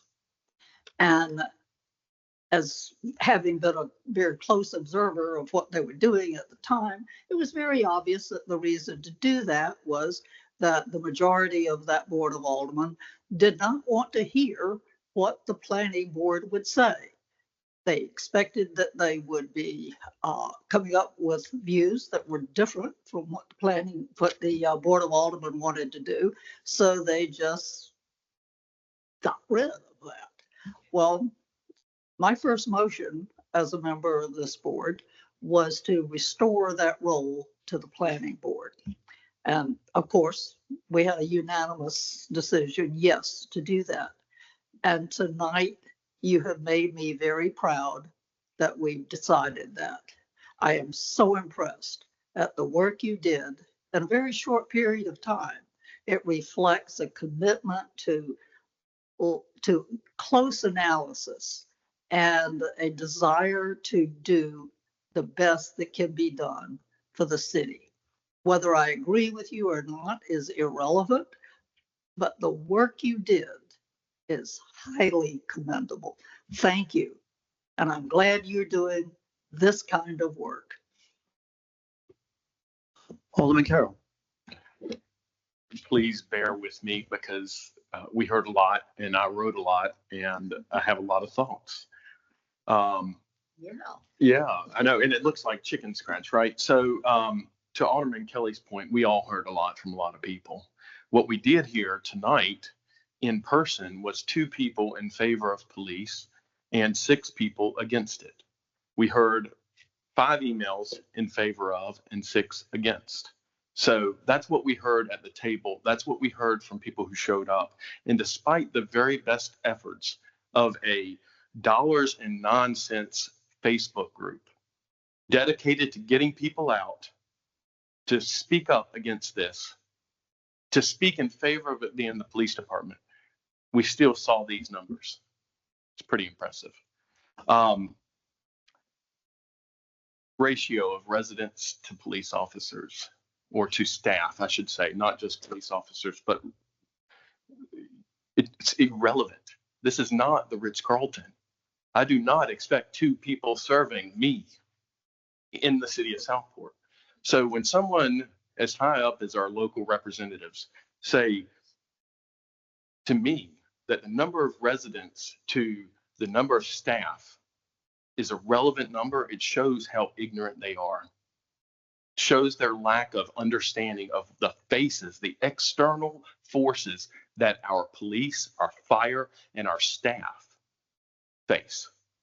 And it's the 211 corridor, it's the 87 corridor, it's Oak Island, it's all around us. So that's the reality of that. Someone spoke about the building being, perfect use and that we need to trust. Well, the architect stood right here a month ago and said this is functional obsolescence. And we have 4 real estate agents on this board. At least one of us knows what that means. It's not a good idea. And I'm not saying which one of us, I'm just saying that somebody has to know that those terms are not positive. Indigo, I think that conversation started maybe 4 years ago. 4 years ago, we were told as part of the planning board process, and part of the investigation and study, that we would need 6 additional staff members for our police alone if Indigo happened. It's freaking happening, folks. Do we not need those staff members anymore? And in addition to that, we just heard last week in a budget meeting, or this week, I don't know. We heard that we need 2 new staff members next year for police. So we need to be prepared for what the future looks like. If I say the word Taj Mahal in Southport, does anyone know what I'm referring to? Hey, don't pick on me. I'm just saying it. I'm not saying it, but people have said it. Y'all all know what we're talking about. Guess what? We've probably outgrown that building and we haven't paid it off. So that was a board that was looking to the future.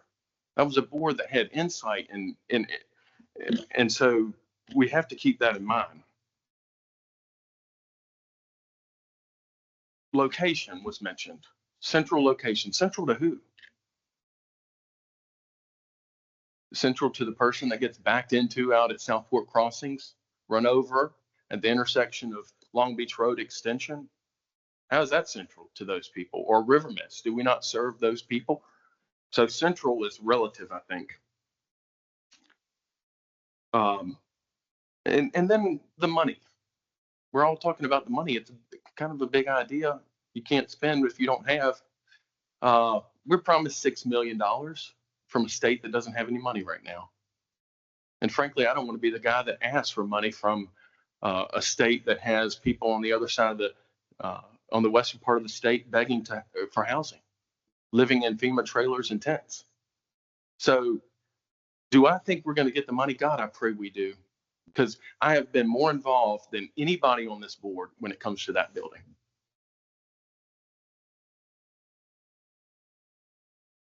I want to save that building.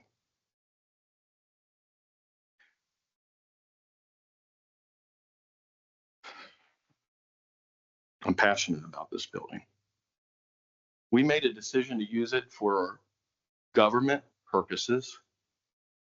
I think that's all we need to do right now. The money's going to come. The money that's being promised to us is coming no matter what, if it comes. It's coming whether it's a police department or fire department or town hall. It's going to come if we put Parks and Recs in there. That's the reality.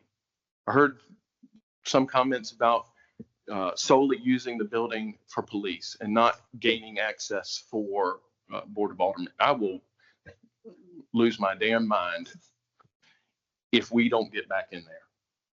And I say I probably won't even be on the board when that happens. But it's wrong. It's absolutely wrong. So I won't go along with that, and hope the rest of this board doesn't go along with that idea.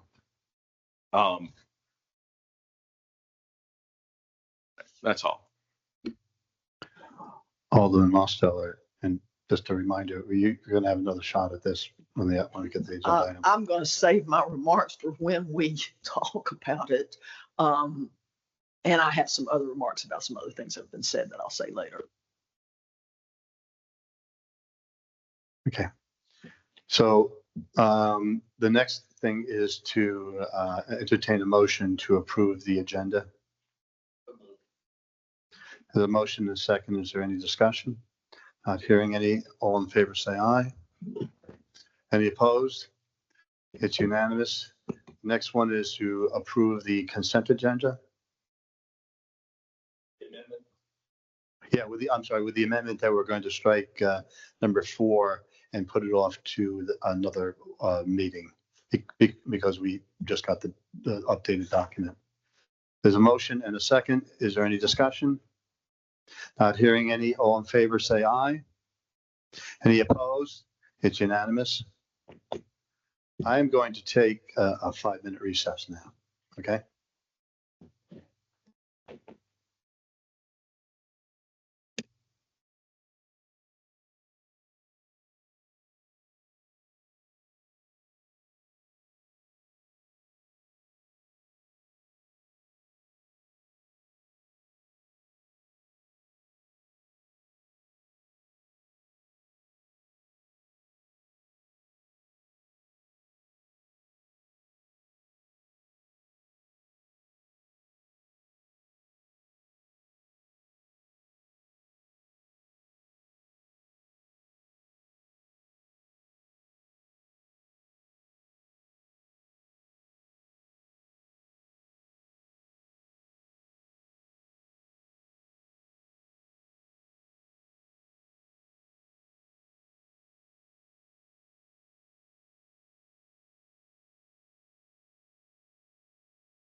are returning to their seats, please.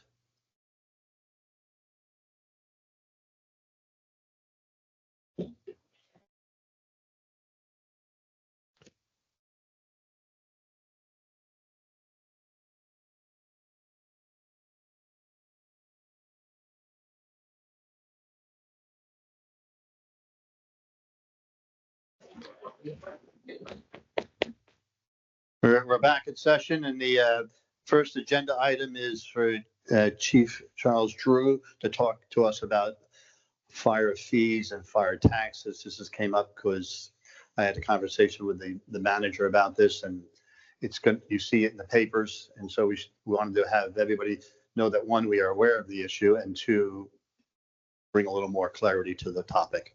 Chief, the floor is yours. Good evening, everyone. Now, y'all have all taken your time, so I'm going to take my time. Now, thank you very much for the opportunity to speak. And I do want to say before I make my presentation, I've worked 32 years for the city of Southport. The first 20 years of my career, my office was in the old courthouse, the old city hall, and I have wonderful memories of working with folks like Mayor Norman Holden, Mayor Bill Crow, Mayor Cash Caroon, Mayor Robert Howard, Finance Director Sylvia Butterworth, City Manager Rob Gandy, Bob Gray, the Chief of Police, Kenny Price, Public Works Director, Barbara Gore, Tax Collector, Jerry Dove, Sharon Aldridge, Mary Russ, and many other people that shaped Southport to what it is today. We rode out major hurricanes in that building. That building has survived a major fire. In the 1960s, the building was on fire. Southport Fire Department saved that building. We rode out snowstorms and very colorful board meetings over the years. One of the best board meetings was when Walmart was coming to Southport. There were 200 people that packed out the upstairs and stood in the hallway to protest Walmart. And there was a petition of people that did not want Walmart in Southport because it was going to shut the downtown businesses down. And my good friend, former Alderman Bill Delaney, was on the board then. They voted, they passed Walmart to come to Southport. And the day that Walmart opened, he took the petition with him to Walmart and stood at the door and confronted everybody that signed the petition that went to Walmart. So we have wonderful memories. I've told someone after 32 years working for the city, I could write a book of what went on in that building, and they were great memories. So with that being said, good evening. I've been asked by Mayor Alt to provide information in regards to fire department funding this evening. As many of you are aware, there has been discussion in the past 6 months about the current funding model for fire departments in Brunswick County. Since 1998 and 99, the funding mechanisms for fire services has been provided by a fire fee system that was enacted by state legislation. The last update to the fire fee system was done in the 2017 session under House Bill 445 that was ratified and signed into law on June 28, 2017. This bill allowed fire departments in Brunswick County to double the rates they were collecting on properties for fire service. If it had not been for the implementation of the fire fee legislation, Southport Fire Department would still be in the 1950 building on East Nash Street that did not have a kitchen, workable bathrooms. It was a bare minimum block building. The fire fee was the saving grace for Southport Fire Department and has worked for many years. We collected it in the city limits, but also outside the city limits in our fire district. After listening to the police department not having a permanent home, and Alderman Carroll, this was already in my comments, I'm not making fun of you. But after listening to the police department not having a permanent home for several years, it makes me think that the Board of Aldermen, the Southport Fire Department, and the executive committee that planned the fire headquarters did not build a Taj Mahal as it has been referred to for many years, but a headquarters to serve the citizens of Southport for 50 plus years. We were not wasteful. We were not unlearned people that were blowing taxpayer money, but we were visionaries. We were planners, prioritizing and providing emergency services headquarters with an emergency operations center for many years to come. And I'm very thankful over the years for the fire fee, because we would still be on East Nash Street if it had not been for that funding. Now, to give you some facts about the fire fee, the current funding mechanism is based on square footage of a residential or commercial structure. That's heated square footage. Or it is based on the acreage of land. Just to give you some examples tonight, if you live in 1,000 square feet or less house, you pay $100 a year for fire service. 3,000 square feet is $600 a year for a residential house. 8,000 square feet is $1,600 per year. If you have 5 acres of land, you pay $20 a year for fire service. If you have 50 acres of land in the Southport Fire District, you pay $200 a year. That's land without any buildings on it. If you have 500 acres, you pay $1,000 per year. Commercial structures, if your commercial building is 5,000 square feet or less, you pay $400 a year. If it's 20,000 square feet or less, you pay $2,000 a year. If it's 100,000 square feet, you pay $16,000 a year. The funding mechanism with charging citizens a fee for square footage has become not a sustainable funding model presently or in our future. All of emergency services providers have been in a struggle for survival for the past few years, trying to navigate in uncharted waters caused by a pandemic, staffing challenges, fiscal challenges, supply chain issues, and then on top of that, the explosive growth of our area. When I became the fire chief in 2014, the department was averaging about 400 calls per year with an all-volunteer fire department. 10 years later, our call volume today is we average over 4,000 calls per year for service, with a combination department comprised of full-time, part-time, and volunteers. As our calls for service steadily grow, we continue using data, national benchmarks, and citizen input to measure our delivery service. Last budget year is the first year that the city of Southport has contributed to our operating expenses with ad valorem taxes due to inflation. The decrease in volunteers and the high demand for fire apparatus has driven costs for emergency services to a new high. In the year 2000, just to give you an example, we purchased a 1,000 gallon pumper with a pump capacity of 1,500 gallons per minute. It cost the department in the year 2000 $186,000. The same identical engine today I just priced is over $1 million. That is the cost that has went up. Prices have increased drastically, and then the wait for fire engines, if you order one today, you are 3 years out from having it delivered. We are in a crisis. Many think of Southport as a small fishing village that's 3 square miles with a population of 4,000. The Southport Fire District is 35 square miles with a population of nearly 20,000 citizens.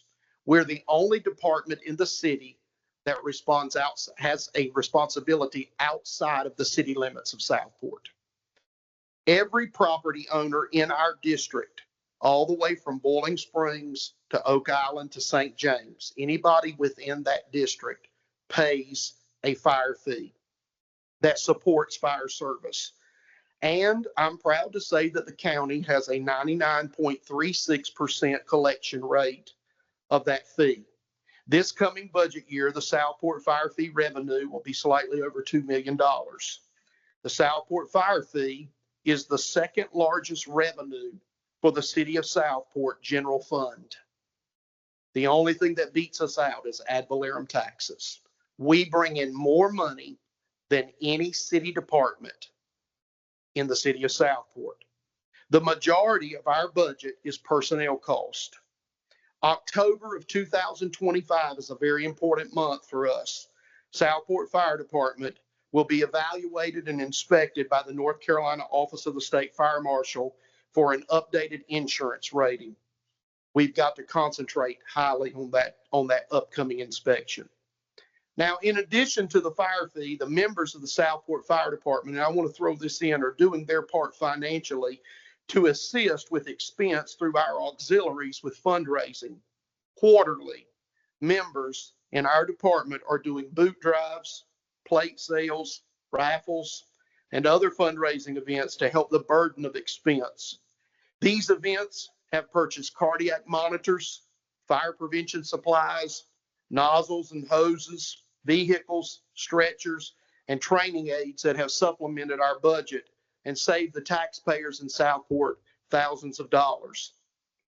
The current funding model of the fire fee, I'm afraid, has reached its limit and is not a sustainable funding mechanism to take us into the future with emergency services. At the present time, the Brunswick County Fire Chiefs Association, the Mayor's Association of Brunswick County, and the Brunswick County Commissioners have all been discussing a new funding system. You may have read in the paper a few weeks ago that Oak Island is seriously considering going to a fire tax. You may have also heard fire tax mentioned at the Brunswick County Commissioners meetings as well. I want to give you some information this evening concerning a proposed change in funding to the fire service countywide. First of all, I need to make some clarity about the Oak Island Fire District. Oak Island's fire district is completely different than Southport's fire district. Oak Island Fire Department is a total different setup. Oak Island is only comprised of a fire district that is in their city limits. They have no rural district at all. They only serve the city limits of Oak Island. Therefore, if Oak Island wants to switch to a fire tax this year, they can do that. They have the complete authority to do so within their city limits without getting Brunswick County Commissioners involved. This is the information that I have learned and gathered involving a fire tax. Brunswick County Commissioners can decide within the unincorporated areas of the county to impose a fire tax up to 10 cents on $100 worth of property value without a referendum or state legislation. If the fire tax exceeds 10 cents, it would have to be placed on a ballot and would have to be ratified by the voters.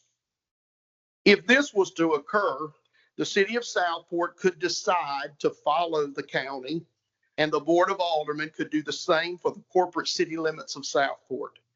If this occurred, it would eliminate the current fire fee system that you pay. To bring in the revenue that Southport Fire Department currently receives in our fire district, and you hear this term a lot, revenue neutral, we would have to implement a 7 to 8 cent tax to bring in what we currently are bringing in right now. That is with the city limits and the rural fire district. I used my residence on Park Avenue to see what that would mean. I currently pay a fee based on a 3,000 square foot residential structure. My fee is $600 a year for fire fee. If the proposed fire tax was implemented, the tax value on my house is $460,000. With a 7 cent tax, I would pay $354.37 for fire service, which is a considerable savings to me from the current fire fee. However, that would not be the case in every property in the city limits of Southport, due to the fact that a fire tax would be based on tax value of your property, not the square footage of your property. So with a fire tax, I have found that vehicles and boats would also be charged, which they are currently not charged under the fire fee system. So there are pros and cons to any funding system, whether it be a tax or a fee. Additionally, there are many unknowns and several variables to any of these situations. I have sent the county a list of questions about a fire tax, and I did get some answers. And then some things they said this is to be determined, this is to be determined, because they don't know exactly. Brunswick County is not proposing any change for funding during this fiscal year. If the tax does become, if the tax is implemented, I've been told that it would start next fiscal year. Some of the unknowns as of now, would there be one tax district for the whole county? Or would each fire district have their own tax district?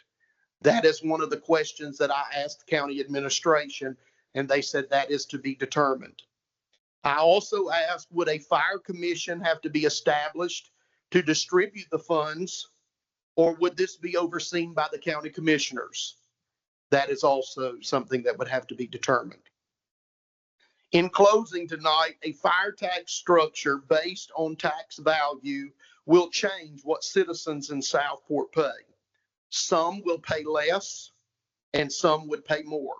There are so many variables in this situation, but the constant is this: the funding mechanism and structure must change because the current model is not sustainable. I hope this brings some clarity to some of your questions, and I'll entertain any questions that you may have for me. Are there any questions from the board? As we move forward, the question I had, because I briefly had a conversation with you about the same topic, is that break-even point of if to do revenue neutral, I think it has to depend on where you are. In other words, in the municipalities, the properties in the municipalities are more expensive or assessed at a higher level than just down the street if you're in the county. So I'm not sure how, when they throw that term around revenue neutral, how they're going to do that. If it's a place, how do they come to 7 cents? And that is the number they're using, 7 cents.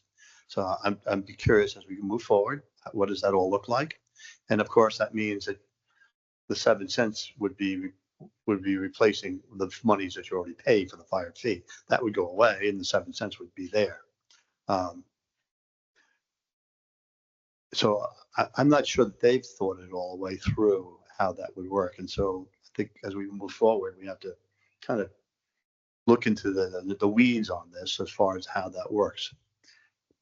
And how do you do it for a completely rural fire department that doesn't have much equipment, doesn't have the value of, I should say, the value of the homes is not that big, but it has probably bigger square footage. I don't know how they're all going to work that out, but it's why I wanted to have this topic here. And I consulted with the manager to ensure that he felt the same way about it. As we move forward, this will be in the papers. If you read the Brunswick Beacon, this is the second week, big long articles about this, and they're well written and thought provoking. So thank you, sir. Any other questions before? I do. Are you willing right now, from what you know, to give us thoughts on what you prefer to see happen? I don't want to put you on the spot since things are still up in the air, but what do you see best for Southport? I mean, I understand that the fire fee is not going to be sustainable. I'm partial to the fire fee because of the way the legislation was written. The county cannot touch our money. They can't put their hands in the pot. It's guaranteed everything that's collected in Southport Fire District comes back to us. And I like that. So I don't know if they went to one tax district, people in Southport would be paying a tax that would help somebody in Leland, like we do now with our county taxes. So that's the downside. That's a con to a fire tax. So I understand that the funding mechanism, the structure has to change somehow. But I kind of like the fire fee because I feel like it's more protected to go for emergency services, and it can't be taken and spent anywhere else. Now, would the fire tax be written with the same legislation, or I don't know. That's undetermined. Chief, real quick, square footage never changes. Tax value can. Tax value can change. That's another con. I mean, we had a slump back in 2006, 2007, and the economy fell out and tax values went down. It could change drastically. That is a possibility. The only time your square footage changes if you add on to your house. Amen.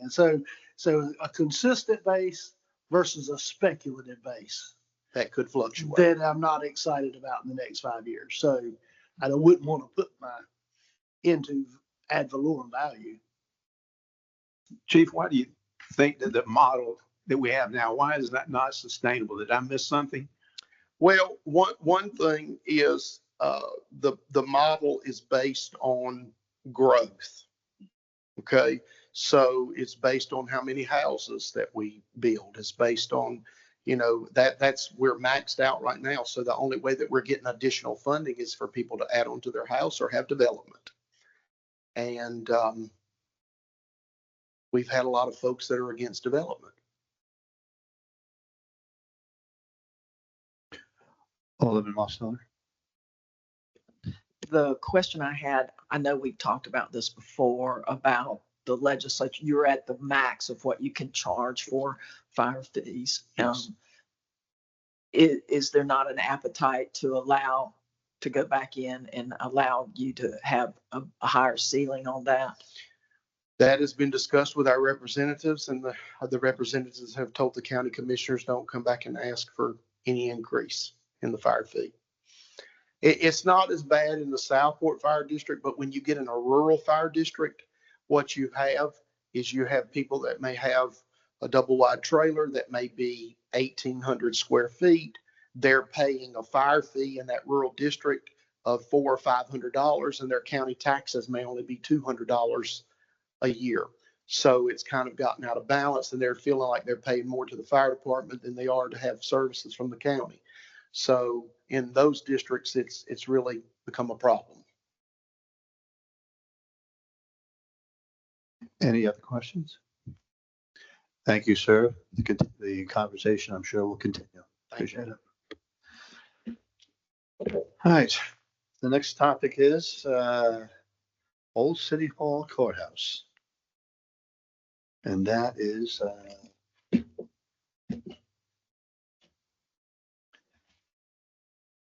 who's presenting this? Okay, absolutely. Go ahead. Well, thank you, Mr. Mayor, members of the board. As you know, last month, this board voted to designate the Old City Hall Courthouse building located across the street for use as the police department and for board chambers. You then refer that through the UDO and the ordinance to the planning board. And as has been said, I want to commend them for their hard work. I was with them for their 2 meetings and the 2 tours they had of the Old City Hall Courthouse and the current City Hall. So they've done a great job working through that. So they've done a good job in giving you their recommendation tonight. So now you must determine whether you're going to affirm your previous decision, go with their recommendation, or come up with a third option. So once that is determined, and once you make a vote, then staff will work with an architectural firm to bring you back a contract to then get under contract to begin the architectural designs of the final designs of the building. So then we can move forward with that and then look for grant opportunities and other funding mechanism for the use of that building. So that's all I have, Mr. Mayor. Is there a motion? Yes. I'd like to make a motion that we designate Old City Hall / Old Courthouse for use by the police department and the Board of Aldermen, that the renovation make that possible for both, a dual use. I'll second that. All right, there's a motion on the floor and there's a second. Discussion. I have some discussion because I reserved mine. I had the opportunity to speak with Representative Miller today and reviewed these remarks with him to make sure I would not misspeak this evening. Because of its regional historical significance, Representative Miller plans to include a funding request for the restoration of the old courthouse building as part of his budget request this session. Representative Miller said that if the courthouse funding request makes it into the final budget, the funding will be contingent on the city using the courthouse building for city government use. Representative Miller said that he would proceed with the funding request based on our board's decision to keep the courthouse as a city government building without a specific department designation. Again, Representative Miller emphasized that the type of use within city government was our decision to make, and the funding would not be contingent on a specific city department utilizing the building.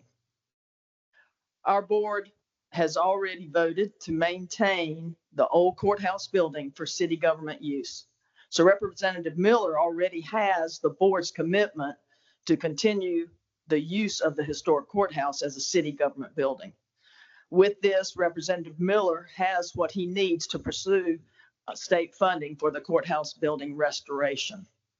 And I want to just take a moment, because I have talked about this a lot over the years. I would ask for your indulgence. The old courthouse is on the National Register of Historic Places, built before 1850. The report given to us by the Planning Board starts with the history of the old courthouse, and rightfully so. This building in large measure shaped our city.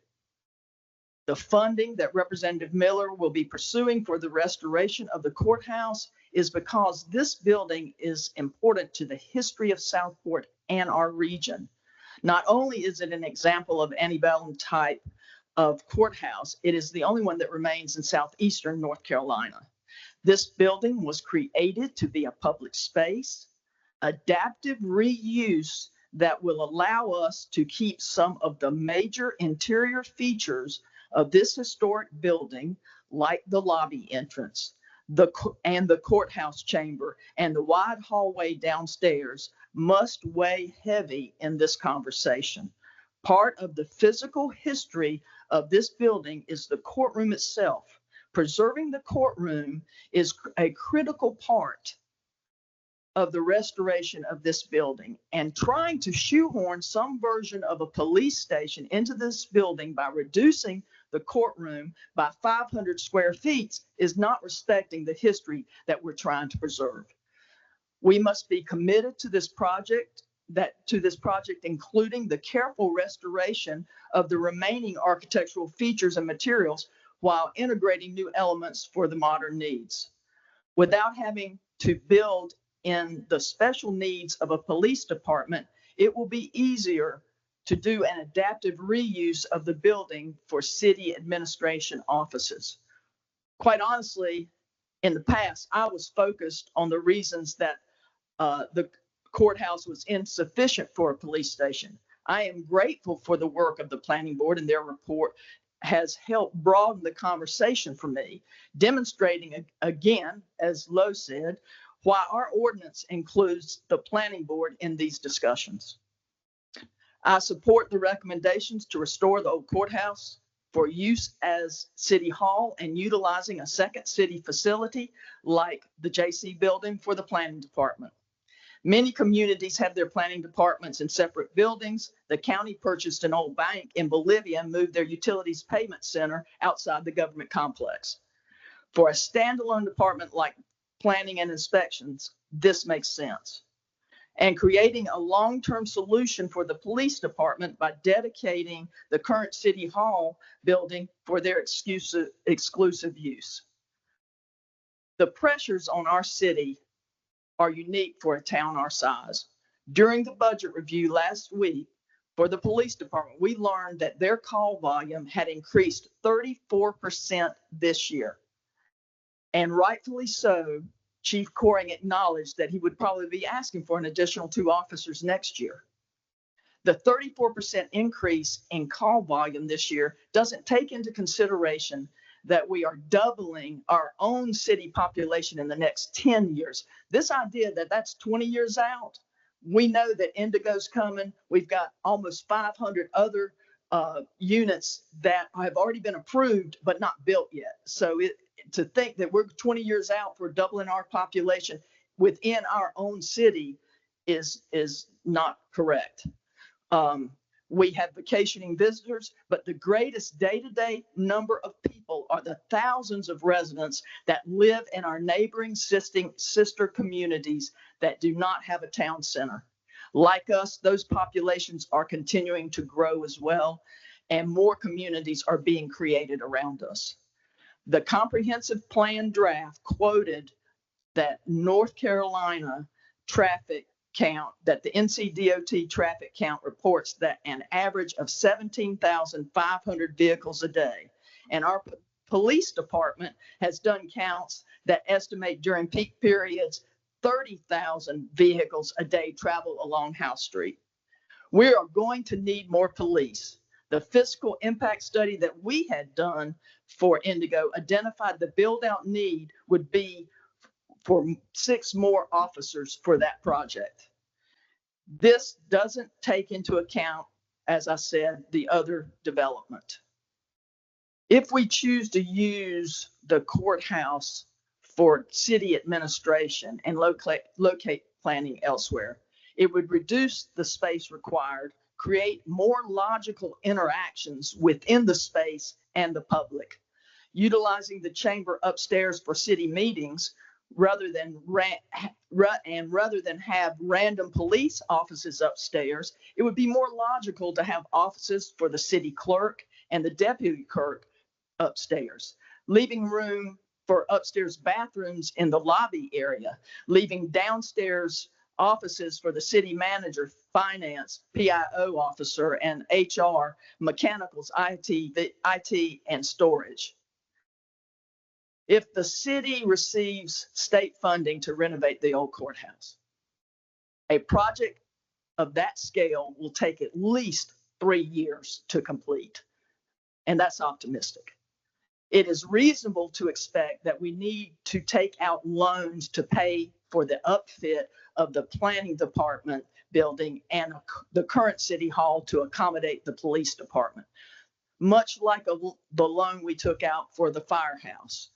That loan will be paid off in 2029, around the same time as we would be completing the courthouse renovation and ready to renovate the 1029 building for the police.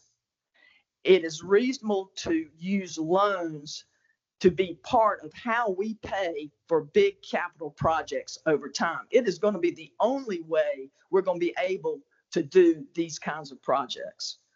So I support the conversation that the planning board has brought to us for all of those reasons. Alderman Kelly. I agree that loans are part of what we need to look at in order to maximize our ability to do the things that we need to do going forward. I think that we have an opportunity right now. The police department was in the old city hall and the old courthouse when I remember it when I first moved to Southport and moved back to Southport. And every time I try to leave Southport, it seemed to be back in that building again. So we're not reinventing the wheel. It's been in that building before. When we look at our needs for City Hall and parking for City Hall, when we're looking at the public coming in and out of City Hall on a regular basis, the parking needs to be ample for a City Hall. The police department, I think, while needs some parking, most of the time the officers are out in the community. They're not sitting in their police department. Otherwise, we are doing something very, very wrong because we're not paying them to sit behind a desk. The drawing that we have, we've been told over and over again, is a block drawing. It is not a final. I would be very excited to see what an architect would actually come back with for us to show us exactly how it would be the most functional for not only our police department, but also for our chambers upstairs. I think that if we're looking at the space and maximizing our taxpayer dollars with our future in mind, I think that the police department in the downstairs makes the most sense. If we are trying to make it so that the public can come and see the building and visit the building, certainly the upstairs chambers would be available. Not all the time, as we have meetings in there. So there are other meetings that would happen. A city hall is no longer an open space where people can go through and walk. I haven't been to any government buildings that I can think of that you just let yourself in anymore and walk down the hallway and go to where the administration offices are. The public facing offices are usually behind an area that is monitored, just like our upstairs is at our city hall right now. And then we have somebody downstairs. I've tried to get in around lunchtime and realized I couldn't get in the other day. The citizens can absolutely, I'm sure, make appointments to go see the city hall now if they need to get in. I'm sure that if the police department were back in the old courthouse, people could make appointments to go in and see that as well. I don't think that we are missing out on an opportunity for the public to be able to see the property by making it a police department. I think that we are fiscally responsible for what is going on in our city, and I think that this is the best use of our taxpayer dollars. I own pants that I once fit in and don't anymore. So just because something has been, Me too, they're too big now. just because something has been somewhere doesn't mean it needs to go back there. So I appreciate that concept. I think that's small-minded. And that's the very thing that we're trying to get away from, right? That's the very thing that we're trying not to be crunched. I've got a question for the three of you that will likely vote in favor of this, or the four of you. Why now? Why a police station? Why do we have to make that decision tonight? I'm asking for, anybody can answer that. When it's my turn to talk. Go ahead. Well, I asked for an answer. It's my understanding that our best shot at getting the 5 million from the state is to give our state legislatures as much persuasive information as we can. We've done one thing. We've designated it for sure for public city government use.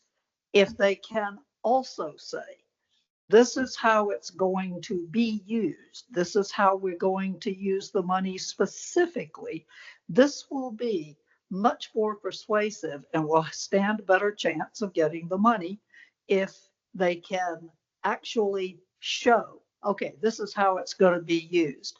And, you know, considering how tight money is, we've got to give ourselves every opportunity to get that money.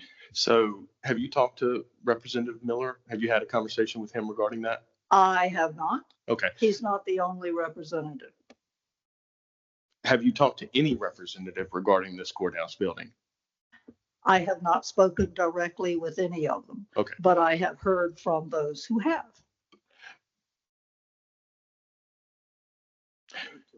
Well, just today, I spoke to him this just afternoon. today, he's saying that. So I know which. can we, with Ms. Kirkman's permission, I'd like to give him a call. Can we call him and find out? I know I shouldn't use my phone at the table, but this might be an appropriate opportunity where we find out, is this true? Or is he telling you one thing and her another thing and this? There's nothing that Alderman Mosteller has said that differs substantially from the conversation that I've had with him, except that the added piece of information that Lois talked about, if we made a decision what we're going to use it for, it would help in those conversations. I want to be clear about how general that statement was, okay?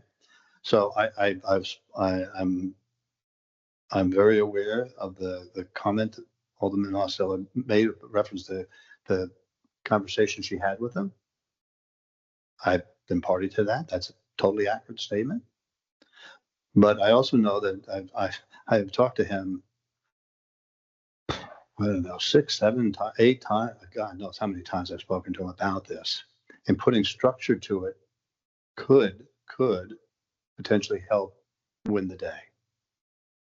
And is this board committed to reversing this decision when they don't get the $6 million? We're still going to have to save the building. No doubt. But again, are you willing to go back and say, no, we didn't get the $6 million that we dedicated the building for? Then we might have to get a loan. I'm just. And then you made a decision based on pressure for something you're not going to get. Did you, I'm not being mean here. I don't know how long you've been here. Yes. But there, okay. So when you went and paid that, how many ladies were in that one room? How many people, when you went to pay the water bill, how many people were in the one room? Like 7 or 8 people in one room? That's how we had I know, because Mary Russ, all these people that he mentioned, they're people I grew up with. I went there and they were crowded. Patty Miller, who was Charlie Miller's wife, worked in that. They got 6 or 7 ladies worked in like a 2-room space.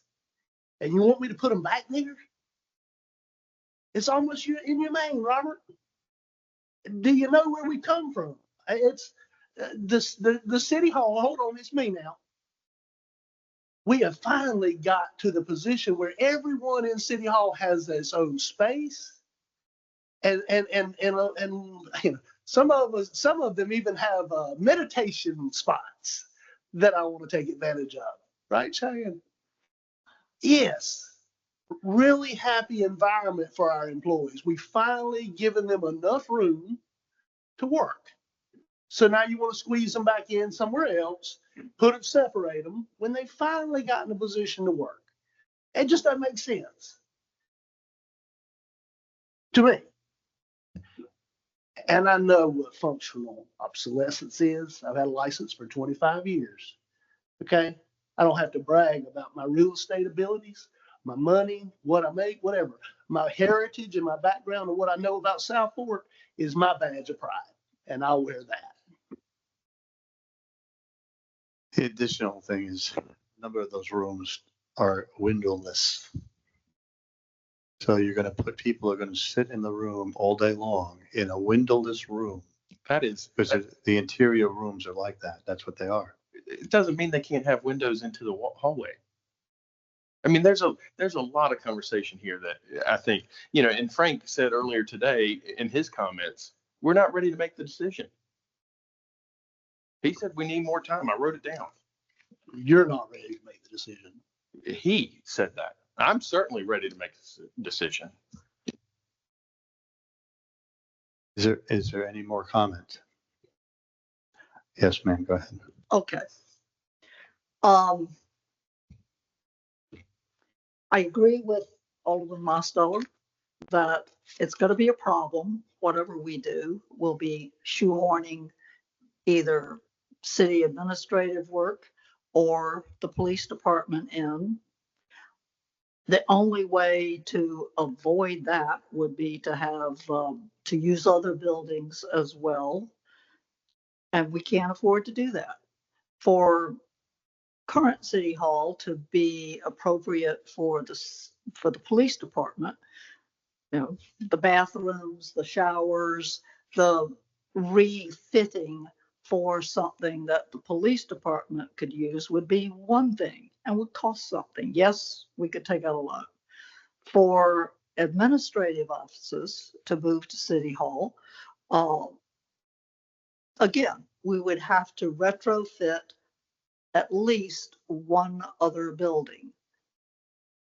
JC building has been mentioned by the planning board.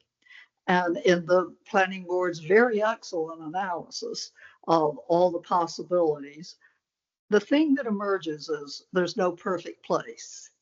There is no building in Southport. There is no location in Southport right now that's perfect. But we can't let perfect be the enemy of the good. And the good move right now is to do what we can do at the least cost. And that is to move the police department in and make it as good as it can get for the police department and for the Board of Aldermen and the Planning Board and the Board of Adjustment. We always strive to plan for the future, and I wish we could. But the fact is, our state legislature seems to be hell bent right now on making such changes to municipal jurisdiction, authority, and powers.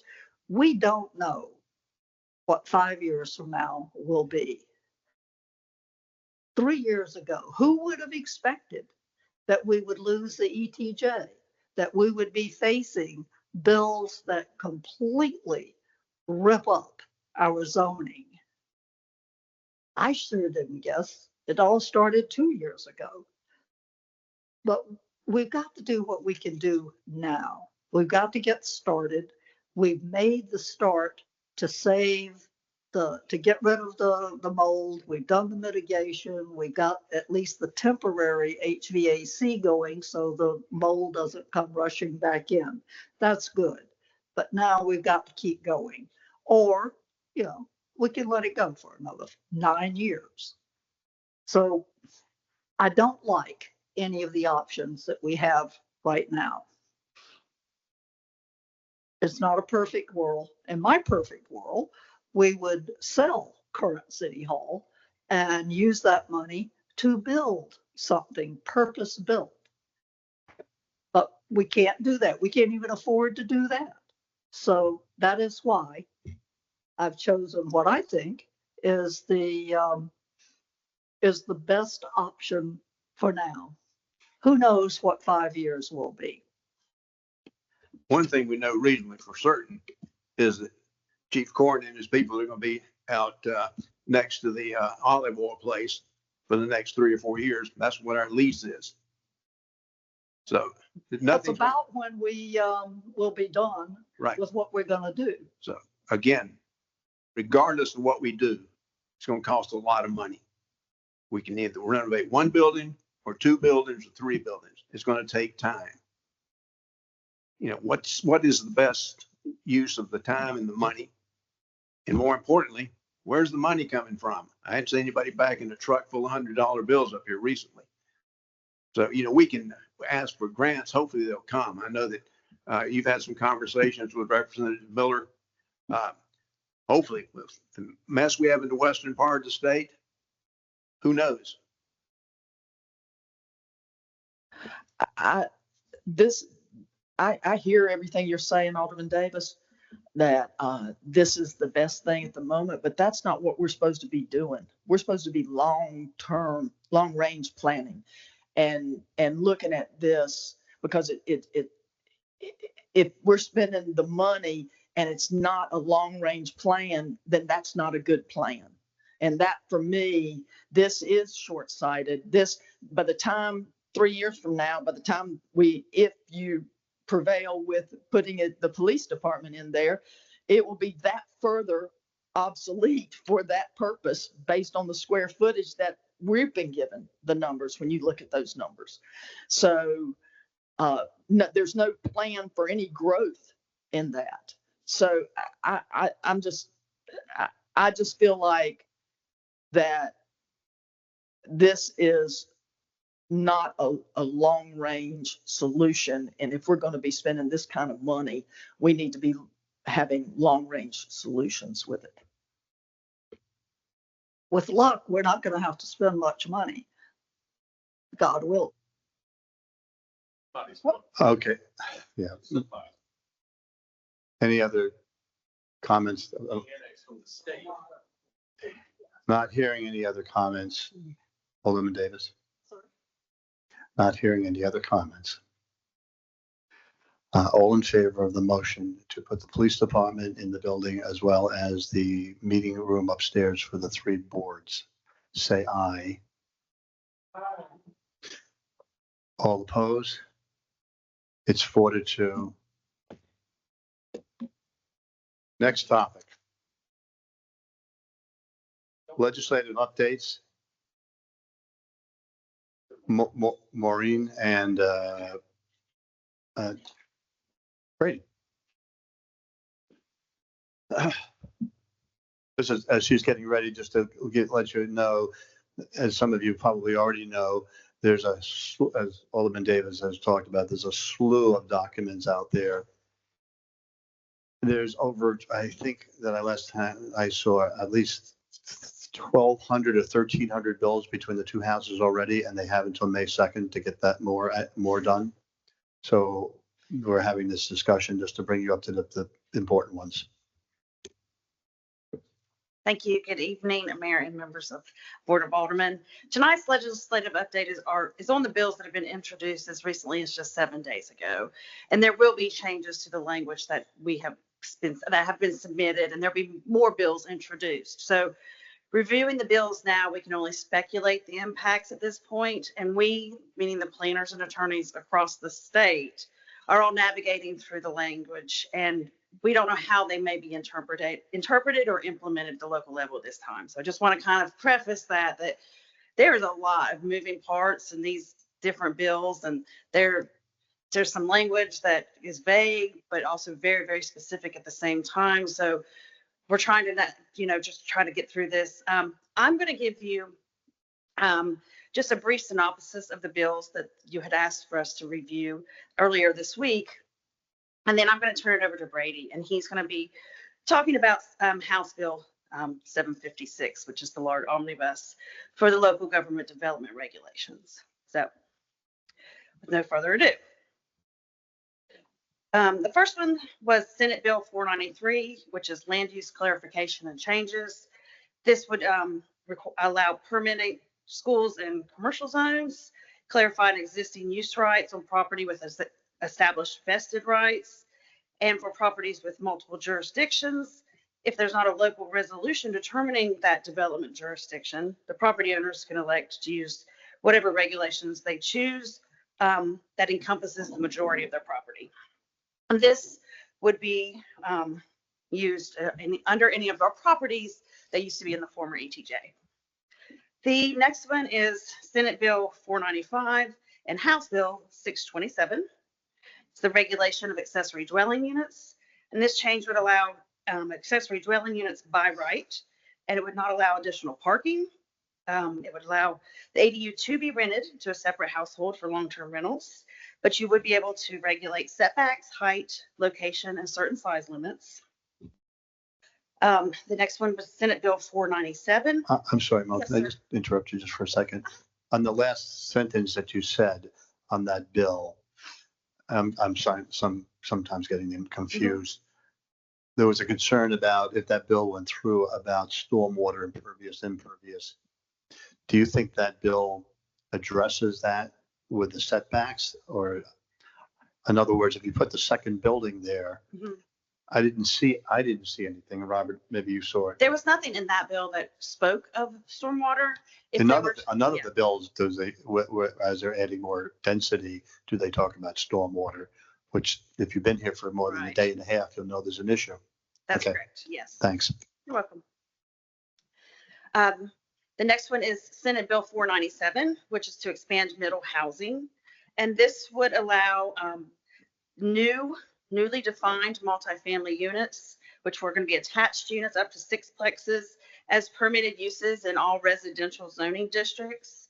And there were several issues that could not be regulated by local ordinances with this bill. You could not prohibit long-term rentals. You could not require the installation of fire sprinklers, and you could not restrict the ability of the owner to determine the size and location of parking spaces. And then I did want to mention that that would not apply to any areas designated as a local historic district. A local historic district. And there can be some regulations with development along with this bill, but they can't discourage the development of middle housing. The next bill we looked at was Senate Bill 499, which would allow housing near jobs. This would allow residential uses by right in any commercial or non-residential zoning district. So it would allow the primary use to be residential, or you could convert a portion of an existing non-residential building into residential space. Senate Bill 587 clarifies nonconforming uses. This is a proposed new section for nonconformities, and it states that any land use development regulation that creates a nonconformity must have written consent of the property owners of that area that they would be affected. It would also, the nonconformities would be able to exist and continue if the property owners agreed to such nonconformity, and they would be able to be maintained or replaced until they are intentionally and voluntarily discontinued for 24 months. This Senate bill also will reverse the downzoning language requiring consent of all property owners prior to zoning regulations being enacted or enforced by a local government. So local governments would have the ability to adopt and enforce regulations as needed for the downzoning portion, but then it still has the nonconformity portion of that bill so that you have to contend with as well. So that's another level of. That's not the bill. There was one of those bills says it overrode even a development agreement. That is not this one. Okay. Yeah. So then there's Senate Bill 688. This is the local government land use reform. And this is kind of very similar to the House Bill 765, but not quite as robust. So this is where we first are introduced with the limitation of local governments being able to exercise the planning, zoning, and development regulations, except as specifically authorized by the statute. So it limits the local governments to only what the law says is allowable in relation to planning and zoning. If there are other state laws that give development authority, it's not specifically allowed, but is not specifically allowed in 160D, the local regulation cannot be enforced. So this gives the state more authority over the development regulations and less flexibility to the local governments.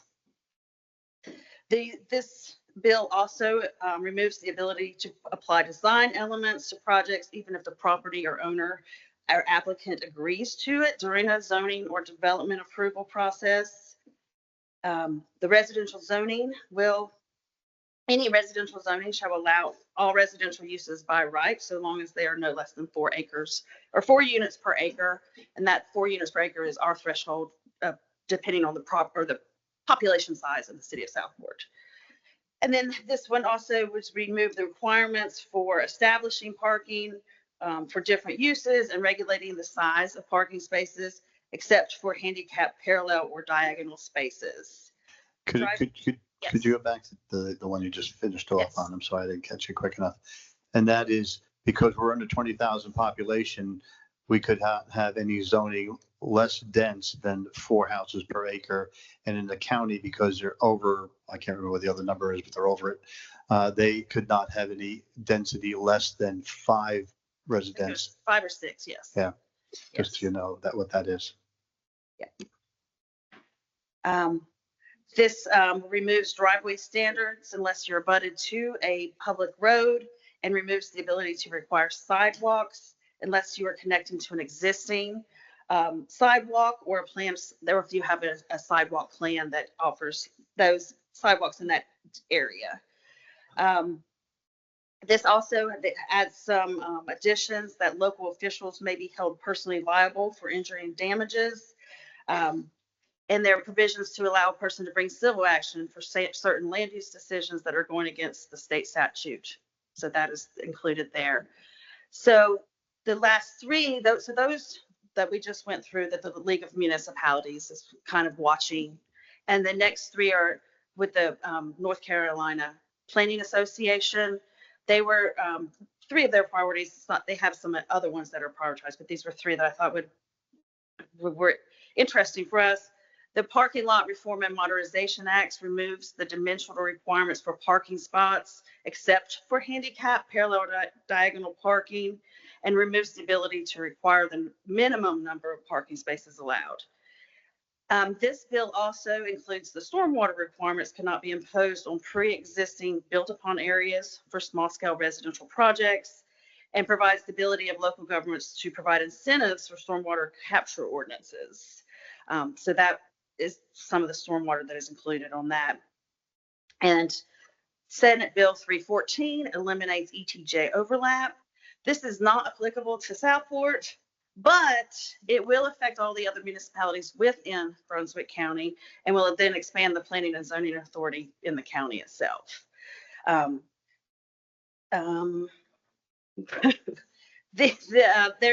There is a bill to consider the creation of a Department of Housing and Community Development that would be able to provide a lot of resources and training for staff and citizens around the state. And last but not least, we've got our House Bill 765.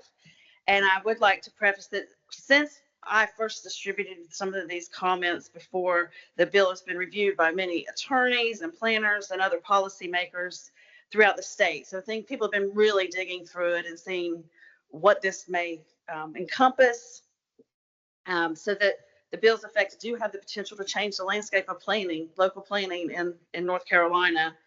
And I want you to know that, as things change, as language changes and we get more policy updates, I will definitely make sure that, you are kept up to date and up to speed on things that we are hearing. For public consumption, would you talk about what the League of Municipalities is doing to try to lobby against this? I haven't got any. These, rather. They said they're just reviewing. At least House Bill 765 just came out last week. In the updated version. I think it was 3 days ago. I think they're trying to digest it. Us local government attorneys are trying to provide comments to at least get some, I guess, more clarification on stuff that would probably need to be added to, or more importantly, things that need to be taken out. So I think that will be a revolving door over the next couple of weeks. One thing it seems to me, if you just kind of sum all this up, what they're saying is we don't need a board of aldermen anymore. We don't need a planning board anymore. Everything's going to kind of be shoved down to you. We won't tell you what you can or cannot do. And you people just go sit in the corner and do nothing. But they'll promise us money and make us feel good about it. Oh, there we go. Brady, did you have something? Yeah. So House Bill 765, I'd say 90% of it makes changes to 160D, our zoning powers and zoning statutes. Just to be blunt, I mean, there's nothing in here that gives local governments or you guys any more authority. I would say it's extremely pro-developer, and I'm just being blunt. That's what it is. And it's giving private citizens more opportunities to be able to challenge decision-making, whether it's you all or staff, to the courts. I think that's one of the biggest ones that are adding more causes of action. I'll get into it just a little bit. Mo covered some of the main ones, or some that were already in these other bills that are a little bit redundant in House Bill 765. One statute it's the first one of this bill that is added. Essentially, anytime you all are presented an ordinance that would cause a net increase or decrease in the cost of construction, purchasing, owning, or selling a single family residence, then planning staff has to go and prepare a physical note that would essentially identify and estimate all anticipated effects on costs for the first 5 years that the proposed ordinance change would be into effect.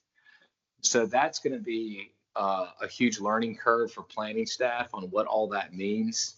But I think it's going into the bucket of housing affordability. And so After reading the statute, it's very confusing, but there is a cause of action. If you don't go and do one, you can go to courts to tell the governing body to go and prepare one. So there'll definitely need to be some more changes to that, more information from the legislature. There's changes to vested rights for site-specific vesting plans. It used to be 2 years, now it's up to 5 years, and local governments can provide vesting for a period exceeding 5 years up to 8 years. And previously it was 2 and then 5. A real big one that pertains both to you all and the planning board is the conflict of interest statute. So what it does now is it prohibits you all and the planning board or appointed boards or advisory boards from participating in or voting on any legislative decisions, that's rezonings, where the member essentially has a bias, a fixed opinion prior to the hearing on the matter that is not susceptible to change, or the member has undisclosed ex parte communication about the matter. So where all that's coming from is the quasi-judicial decision-making conflict of interest, and they're essentially added to it to legislative decisions. So prior to it, any municipal board, I won't use this board as an example.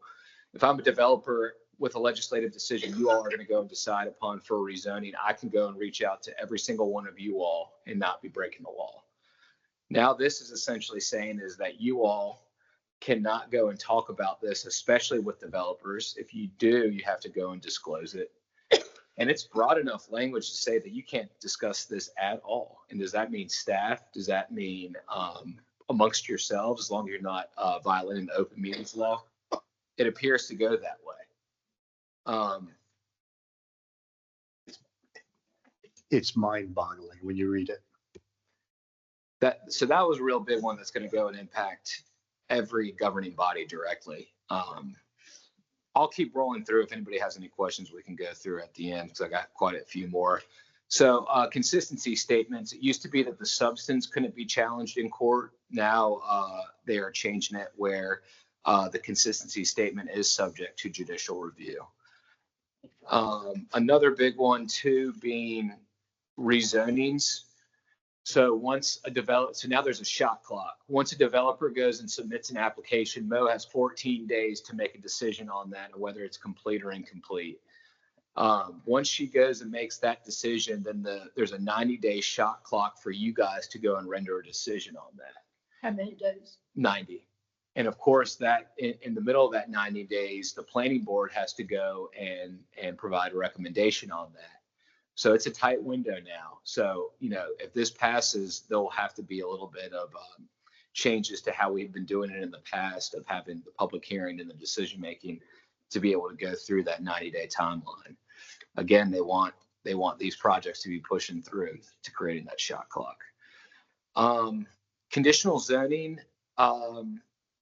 The big change with this one is the current law. You can have conditions added that are not otherwise applicable law unless the petitioner consents to in writing.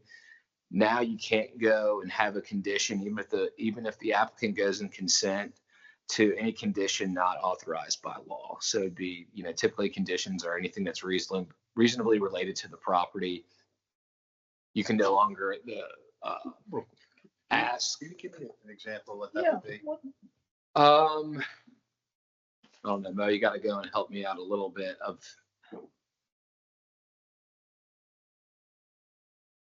The first one that comes to mind for me would be design elements. If there's architectural styling or something like that, that's going to be a big one. Also, maybe some access points might be a possibility, or some improvements to the area that's needed that can add that.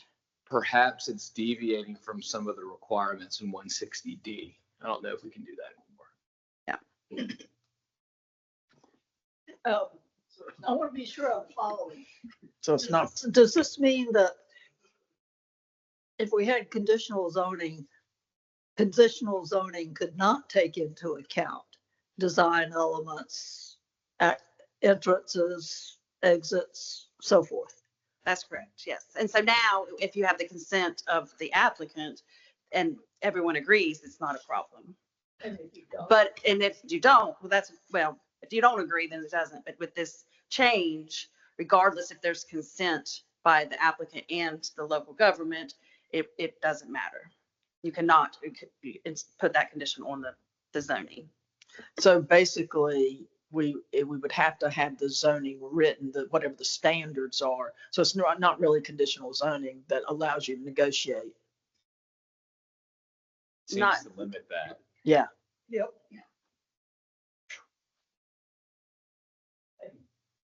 We, all right, yeah, there is more. So for preliminary plats and final plats, no longer will that be approved by you all or the planning or any planning board, depending on the delegation. All of that would be done administratively now. So that's preliminary and final plat. The creation of historic districts. Now it requires that 75% of the property owners in the proposed district must sign a petition requesting the designated district. And then it adds a new requirement that the governing board of the local government has to unanimously approve the adoption of the historic district. Can you go back to that? Yeah. So you're saying now they have to have 75% currently? Well, the current regulations don't require that. They're adding. Yeah. So we're good, right? We're like, we already. Well, I think this will, yeah. I mean, it's not retroactive, right? No. Oh, yeah, the week, last year we had. Okay.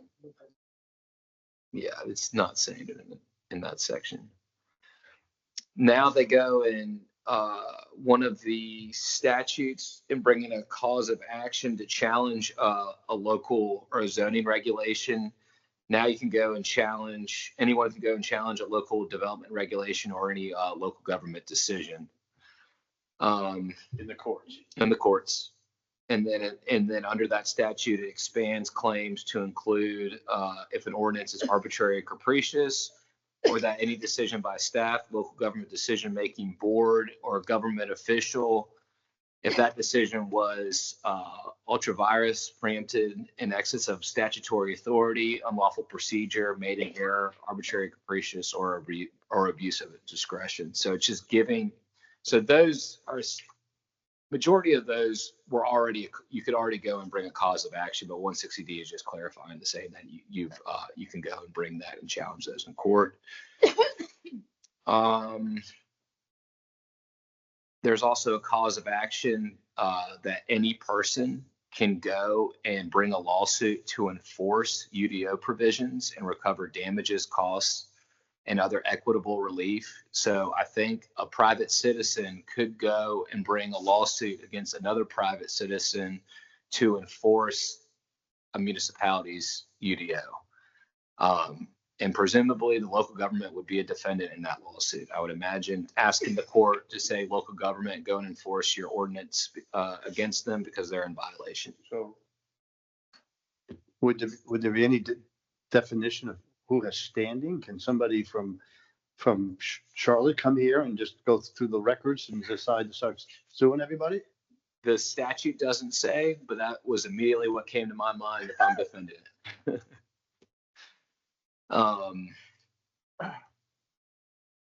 It gets better.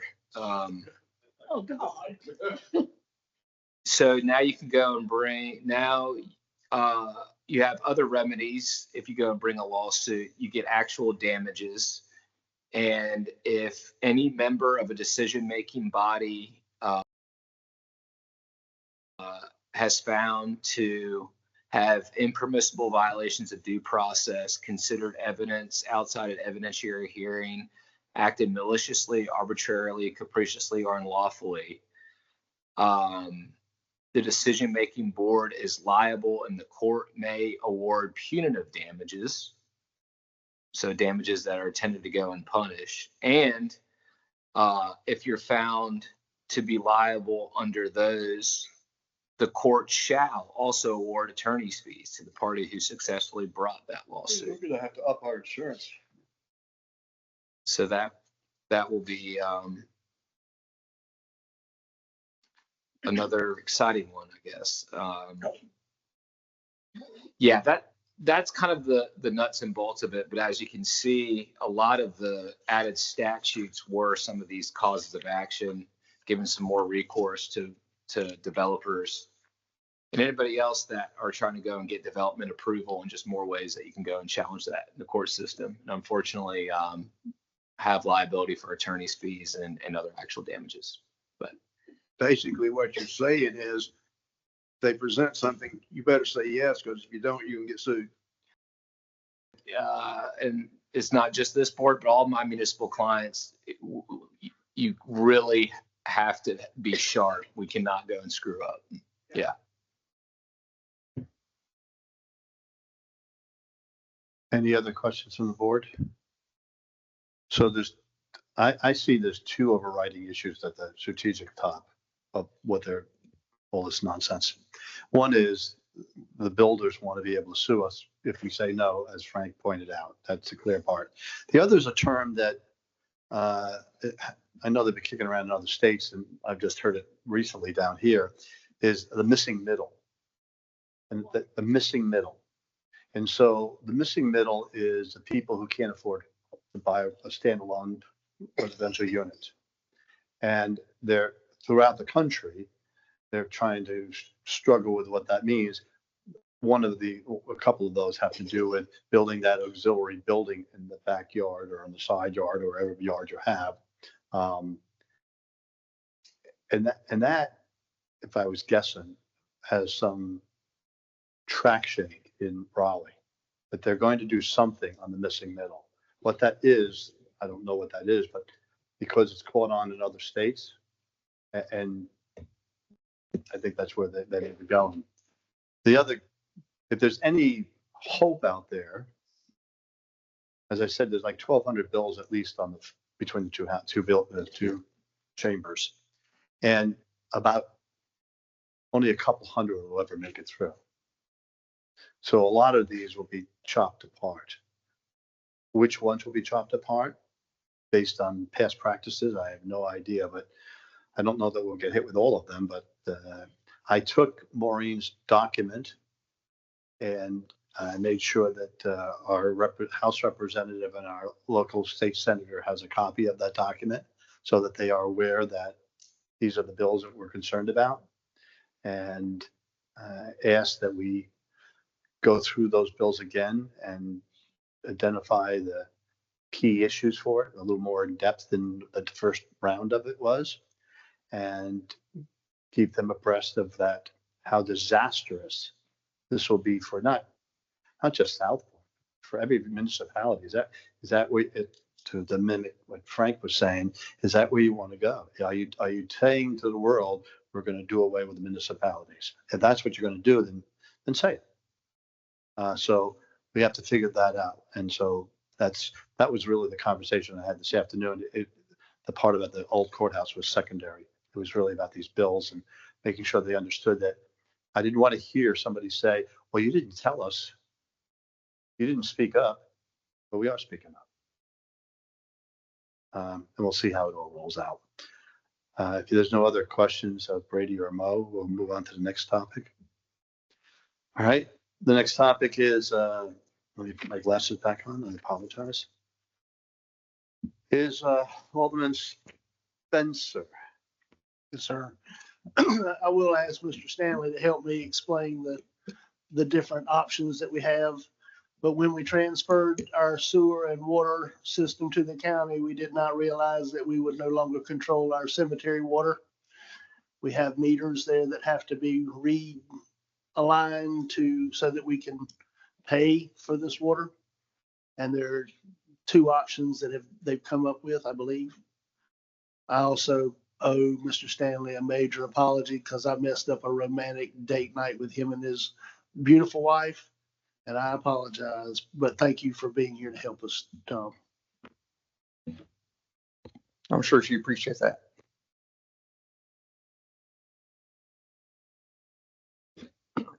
So as Alderman Spencer said, excuse me, that we did lose control to the water in the cemeteries when the county took over the water system because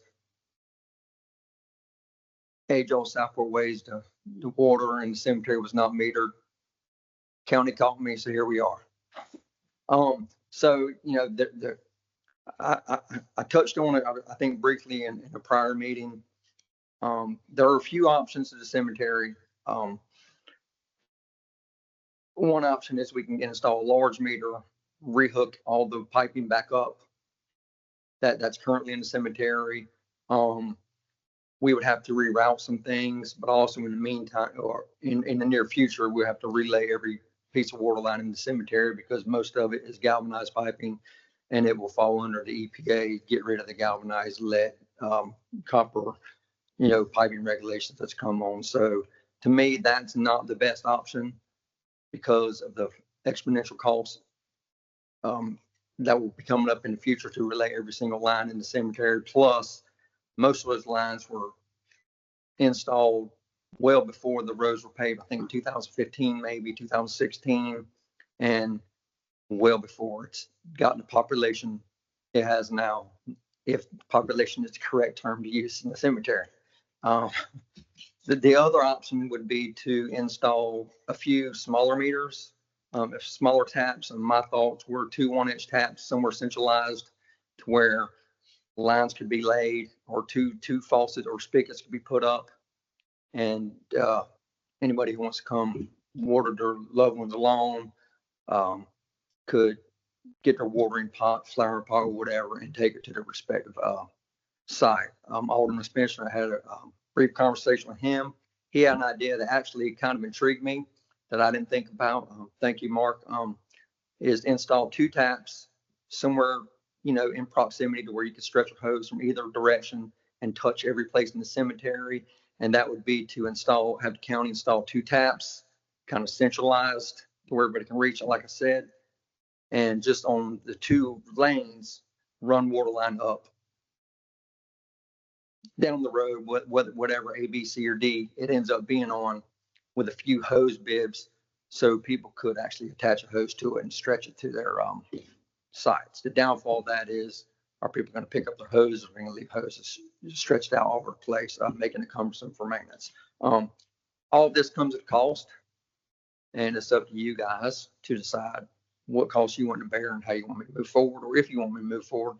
Third option is don't put water in the cemetery and go with that, but that's your guys' decision. I'll take any questions, suggestions, directions. I have a question for you. Basically, I've never been in a cemetery that had water. And so I don't really, and Larry's here as chair, and your chair. Yes, he is the chair. And so I'm kind of don't understand why we would put water there. I don't understand how we would manage the water there. That for me is the biggest concern. If a faucet gets left on, we're not monitoring that. Like in the old days, we'd know 24 hours later and we'd go over there and cut it off because our system monitored or a running meter. So I don't, do you have a compelling reason that you would put water in there? I can remember my parents. Huh? It's called grass, green grass. Yeah. That people like to have on their cemetery plots. And it has been there since its creation. So I guess we did something wrong. Okay. So it is a cost. And the priority here is to get the locations in place. And then we will sell the water in some kind of a way. We'll not let it be a free for all. But short term, talking about all that and not getting the water out there is preventing people from taking care of their loved ones' graves, their own graves. So we had 2 people come to our committee, Mr. Castor and Miss Gloria Jones, who also wanted to know if we were making any plans for any future cemeteries. And we're not, because we don't have a community that's consistent anymore. People are not going to be buried here or live and die here like they used to. So there's no plan for any future cemeteries. This is all we've got. I would ask and make a motion that we allow Noah to appoint him to make a decision. I think it's about a $10,000. Would you speak to the 2 cost options and what the ongoing cost would be, Tom? 2 cost options for one large meter, just for the meter installation from the county, is in this fiscal year's budget, or approved rates is $9,600 for the installation. And then the city would have to come in and install a backflow preventer and tie it to the other piping, plus make sure all the other piping within the cemetery is tied together, because there's many different taps that the city just threw in willy-nilly back in the day, as I might say. And then I did give you guys a cost layout, but in speaking with another county person, I have the base rate at $24, but that's for a residential rate. I'm pretty sure I could get this as irrigation, because that's what it would be. So it would be $5 plus usage. On the other flip side, but that option would cause us to relay every stick of pipe in the cemetery at an exponential amount. I don't have the amount of that, but I know it's several thousand feet, and it would be very expensive. Plus, there's a lot in the way. I wouldn't even want to think about doing that task, but would do such. The other option, installing two 1-inch meters, they're $3,400 a piece at the current rates. Same deal, we would have to install backflow preventers and piping such, or we can just stick up two hose bibs and light that with the same $24 a month cost, or $20 a month times 2 plus usage. Or again, I think I could get it as irrigation, because there would be no sewer, at $5 a month per tap. And the city would have to bear the cost of the usage, and how to say lot 7 on Azalea Lane use water. That's I don't know how to do that. Alderman Spencer, did your committee have a recommendation? The recommendation was generally to submit to get the water put into the cemetery. Is that correct?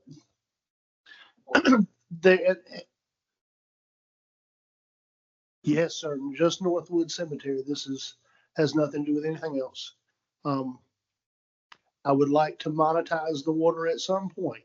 Allow people to kiosk something, but that's down the road. We've got to get other things under control. But there are people who are desperate, going out there and running lines from the JC building to try to water their stuff. It's difficult. So again, I would make the motion that we use the second alternative, the 2 hookups, putting into central locations on each side, so that it's helps all, and allow NOAA to administer that. Also want to say that I'm friends with Mr. Stone, the city manager. I asked him to keep an eye on this, and we need to work on the price possibly. There might be some wiggle room. We haven't asked for any favors or anything, but he did assure me that he would keep his eye on this, and as soon as we decided to move forward, he would make it happen. Alderman Kelly. How was this done before the county took over water? The lines are there, and the city paid for the water regardless, because we had master meters, and we weren't getting free water. The residents or whatever were getting free water. The city was paying for it through our master meters. Now that we don't have the master meters anymore, through our vaults, through the county's vaults, county figured out it wasn't metered itself and killed the water.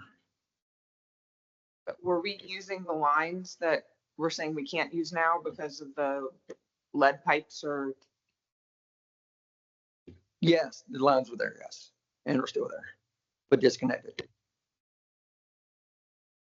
I don't see how we monetize this. I don't see how we could charge individual plot owners for the water they use. And what this actually comes down to is the city would be providing water for private property, because every plot has an owner. The city doesn't own the grave plots. What the city has is the streets in the cemetery. That's it. Have you ever gone to and filled your tire up at a gas station, an air pump?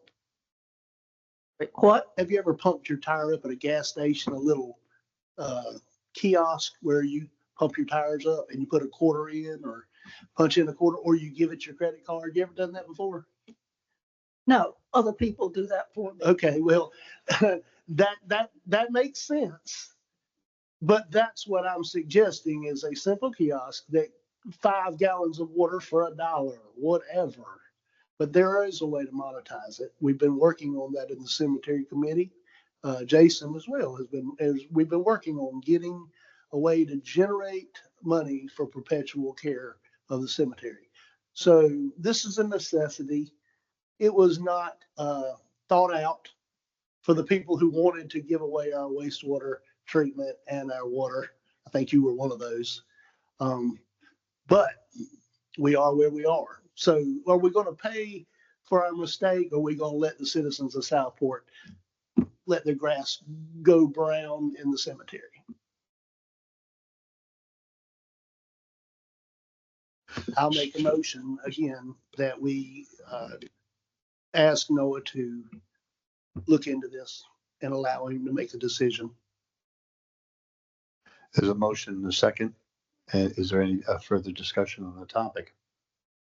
I hate to stick Noah with a decision that's not going to make everybody. I think that from a decision point, the 2 locations rather than 1, and just providing those 2 feeders rather than trying to redo the whole cemetery would be the cheaper solution. It would give us a start, and then we would work on monetizing the water so that we don't give it away for free. But we are, whatever Noah decides, if he decides that we're going to supply this water, we're going to have at minimum a $9,600 bill. And we're looking at a very tight budget right now. Well, maybe.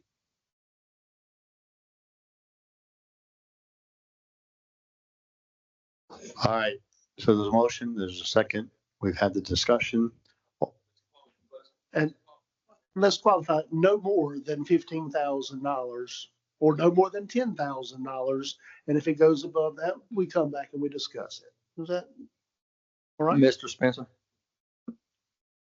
Going to be over that anyway. the added cost would be, after our conversation, if you wanted to run the 2 lines down the cemetery trails, that cost would be above $10,000, because that piping cost is not included in this cost. And that would, and my guys could facilitate that, but with so much in there, we would be hand digging up the house to do such. Would it be $10,000 additional for the installation of these? No, it just materials. I mean, you're looking probably about another maybe $2,000 to $3,000. Yes, sir. So can we put it at 15,000, and then if we go, it seems like he has the authority to do a certain amount. What is it, 20, 30? So we're way below his true authority. We just need to allow to say, yes, we're in agreement or somewhat in agreement. What is the, what does it look like right now? Do we know how the pay for your water meters, how much they would cost? Could you clarify that? That's my idea. He hasn't researched that yet. How to pay for the use of the water? I don't know. I know the city would have 2 meters there if we went with the 2 tap option, and the city would pay for those meters and that usage. How to get each user to pay for that, I'm not aware of. I'm not aware of any pay-per-use kiosks at this moment. I'm not going to sit here and say I've researched it. I'm also not going to say that technology isn't out there. Why don't, before we make a motion to make a decision, why don't we ask the cemetery committee to research that? There's a motion on the floor right now. What does it currently look, or what did it look like when someone went to water their plant, there's whatever, the hole? What does that look like then, previously? They would just hook a hose up to it and water it. Also, there's how close were they? Pretty much each aisle had its own water line right now. Some people even had irrigation systems put into their plots, and I would go disconnect them and they would take a liberty upon themselves and hook it back up. Somebody's gonna be drilling a well out there. So a well was an option. The well water seems to stain things. I even asked about rain barrels up from the gazebo. So we've gone through several different, and those generally didn't work. We need to correct our mistake and move forward. All right, there's a motion on the floor. There was a second to the motion. Yes, there was. So all in favor of the Let's clarify the motion. Madam Clerk, how are you recording it? What I have is ask Noah to look into this and allow him to do it for no more than 15,000. And if it's over, then you come back and discuss the matter. Thank you. That's how I remembered it as well. So that's the motion. So all in favor of the motion, please say aye and raise your hand. All opposed? 4-2, it passes. All right, Frank, do you have anything for the ABC board? Yes, the ABC board met Monday afternoon. Another fairly robust month, not quite as good as last year for the simple reason. Last year, Easter fell in March. It does not this year. So there's a little bit less in sales. Things seem to be going along fairly well over there. Lo, do you have anything on Parks and Recreation? The materials in our packet. Yeah, the materials in your packet. The Easter egg hunt is coming, and I hope that everybody can go because it'll be exciting. Even though theologically, I don't understand how a male rabbit has eggs, and this connects to Easter. He's woke. Huh? I have let's calm committee, down. I have committee things. I'm sorry? You do? Okay. Okay. Forestry committee announcement. As you're walking around town, be sure to look out for the new live oaks that have been added to build the future of our canopy. And a reminder to mark your calendars this year for this year's Arbor Day celebration. It will be on April 25th at 11 o'clock at Franklin Square Park. Plan to join the forestry committee and help plan to join the forestry committee with help from Parks and Recs and the Community Relations Department in honoring Southport's trees. This year, the event will feature music by the Lotus Collective Trio. We will also have 2 guest speakers. Southport's very own planning director, Maureen Meehan, will be speaking, as well as Carl Corter from, he's an arborist from Bartlett Tree Experts. At the end of the program, Carl will be doing a tour in the park to shine a light on the work Bartlett Tree Experts has completed for our live oaks. And there will be free snow cones, so don't miss this tradition. And we look forward to seeing you there. With regard to beautification, on our Saturday, April 5th workday, 27 volunteers came out, and that which translated into 54 man hours of work. 3 regular picnic tables plus 1 handicap picnic table were completed, and the Parks and Recs Department have been advised they're ready to be put in place under the gazebos at Waterfront Park. Starting next week, the beautification committee will begin to put in place the newly sanded and stained slats for the benches at Waterfront Park, which their volunteers also did on the Saturday workshop. As a reminder, beautification committee meets the 3rd Monday of each month at the Indian Trail Meeting Hall at 5 o'clock, and all public is always welcome. And just to follow up, I saw the beautification out there today, pulling the old plants out of the buckets and stuff along House Street, and they're really doing a fantastic job. Along the planters, that would have been I don't think that was beautification. That would have been Garden Club. She said beautification to me, though. Oh, Was it that Garden would have Club? been Southport Garden Club. Oh, okay. They manage the plant. You're talking about the planters. Plants, yeah, okay. Unless they got beautification to help them. Okay. Okay. Manager's report?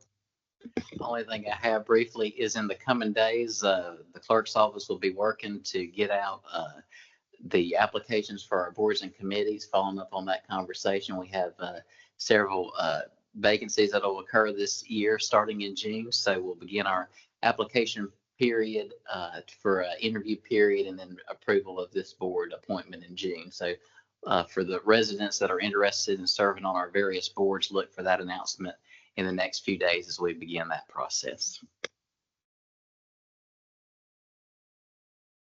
The mayor's comments. I have no comments except I want to thank the planning board again, and I want to thank the citizens. It's always interesting to see the public spirit on topics, and that you can have that conversation, and we're moving things forward. The citizens are moving things forward. This board is moving things forward, and it's just good to see. Frank, do you have any comments?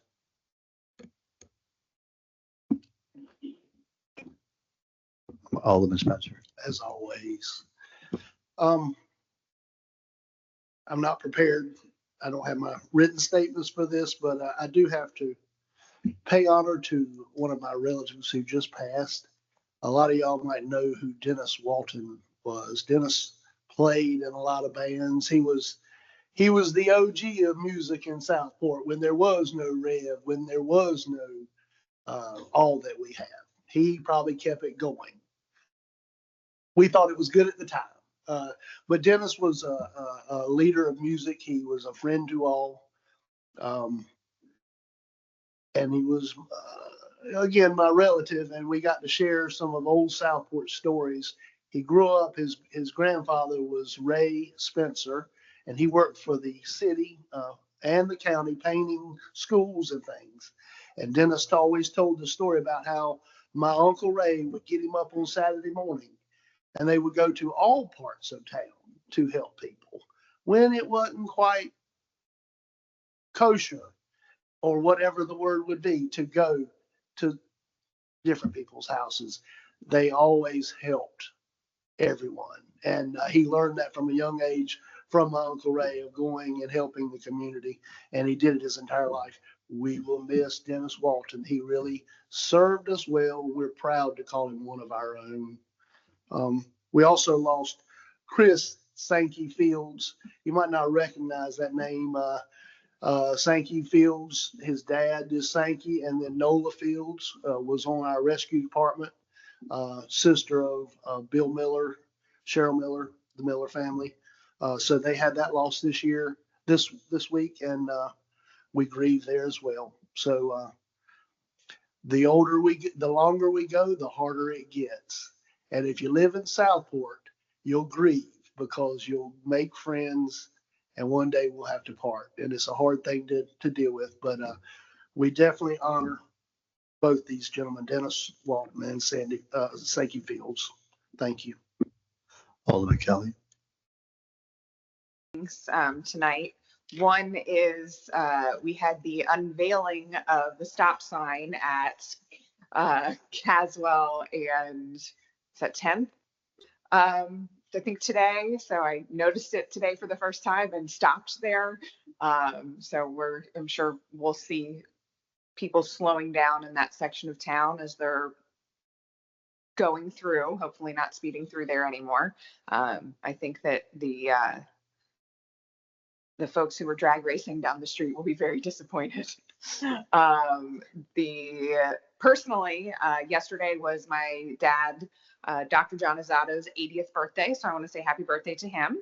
And then I want to thank the board and the public for your indulgence on my tardiness today. My son was in a baseball game that started at 6 o'clock. I was able to catch his first at bat, and I was able to see him hit. Unfortunately, he got out at first, but I had other parents text me during the meeting to say that he got walked, but was able to steal home eventually on that run. So a proud mom moment. Unfortunately, I wasn't able to be there for it, but I'm thankful for those who were reporting back to me during that time. So thank you guys for your understanding on my tardiness today, and I was glad to be here for the majority of the meeting. Alderman Davis. Alderman Carroll. Yes, it is that time again. The Southport Fire Department Citizens Fire Academy. This starts May 1st. I think you've got a deadline. You can go to the cityofsouthport.com or southportfd.com to apply.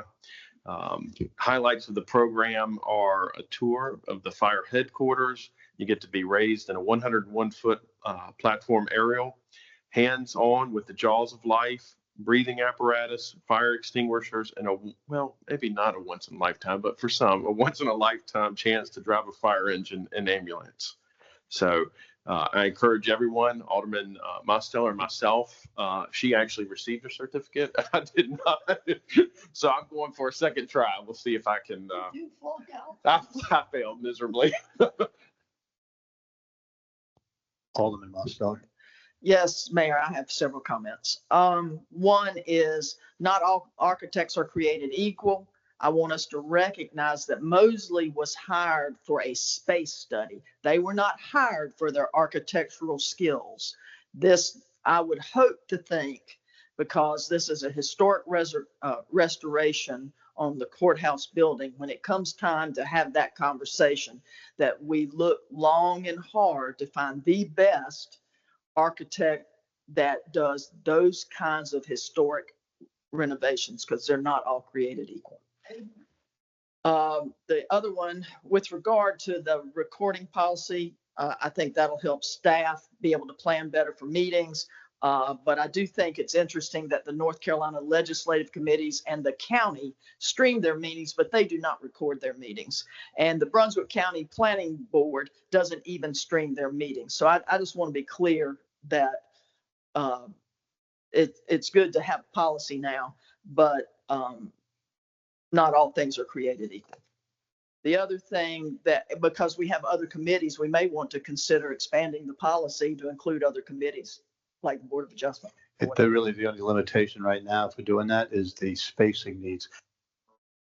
This building and Indian Trail are the only two we can tape in, so. And finally, I think most of you know that I don't participate in social media because I would much rather have a conversation. However, from time to time, I am sent screenshots of Facebook pages by friends that see something they think I should be aware of. I am disappointed at the vitriolic discourse that's been shown to me on these sites. I am left without an understanding of how that kind of conversation moves our community forward. Volunteers that serve on committees like the Planning Board donate their time and talents to try to make our community better. They are our neighbors, and whether we all agree is beside the point. There is a time and place for all of us to participate in the process. I suspect we all live in glass houses, and we should be careful not to throw stones. Okay, I would, yes. Oh, it was crazy out there. And I try not to look at it, but people send me stuff and I just wonder where the other person's brain is. I would entertain a motion to go into closed session in reference to North Carolina General Statute 143-318.11 to consult with our attorney and secondly, to establish or instruct the public body staff or negotiating agents concerning a position. So moved. Is there a second? Second. There's a motion and a second. Any discussion? Not hearing any. All in favor, say aye. Any opposed? It's unanimous. We're going to go into closed session.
I'll entertain a motion to.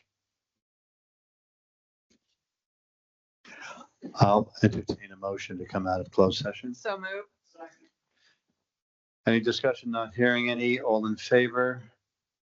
Any opposed? We're out of closed session. I'll entertain a motion to adjourn. There's a motion and a second. Any discussion? Not hearing any. All in favor?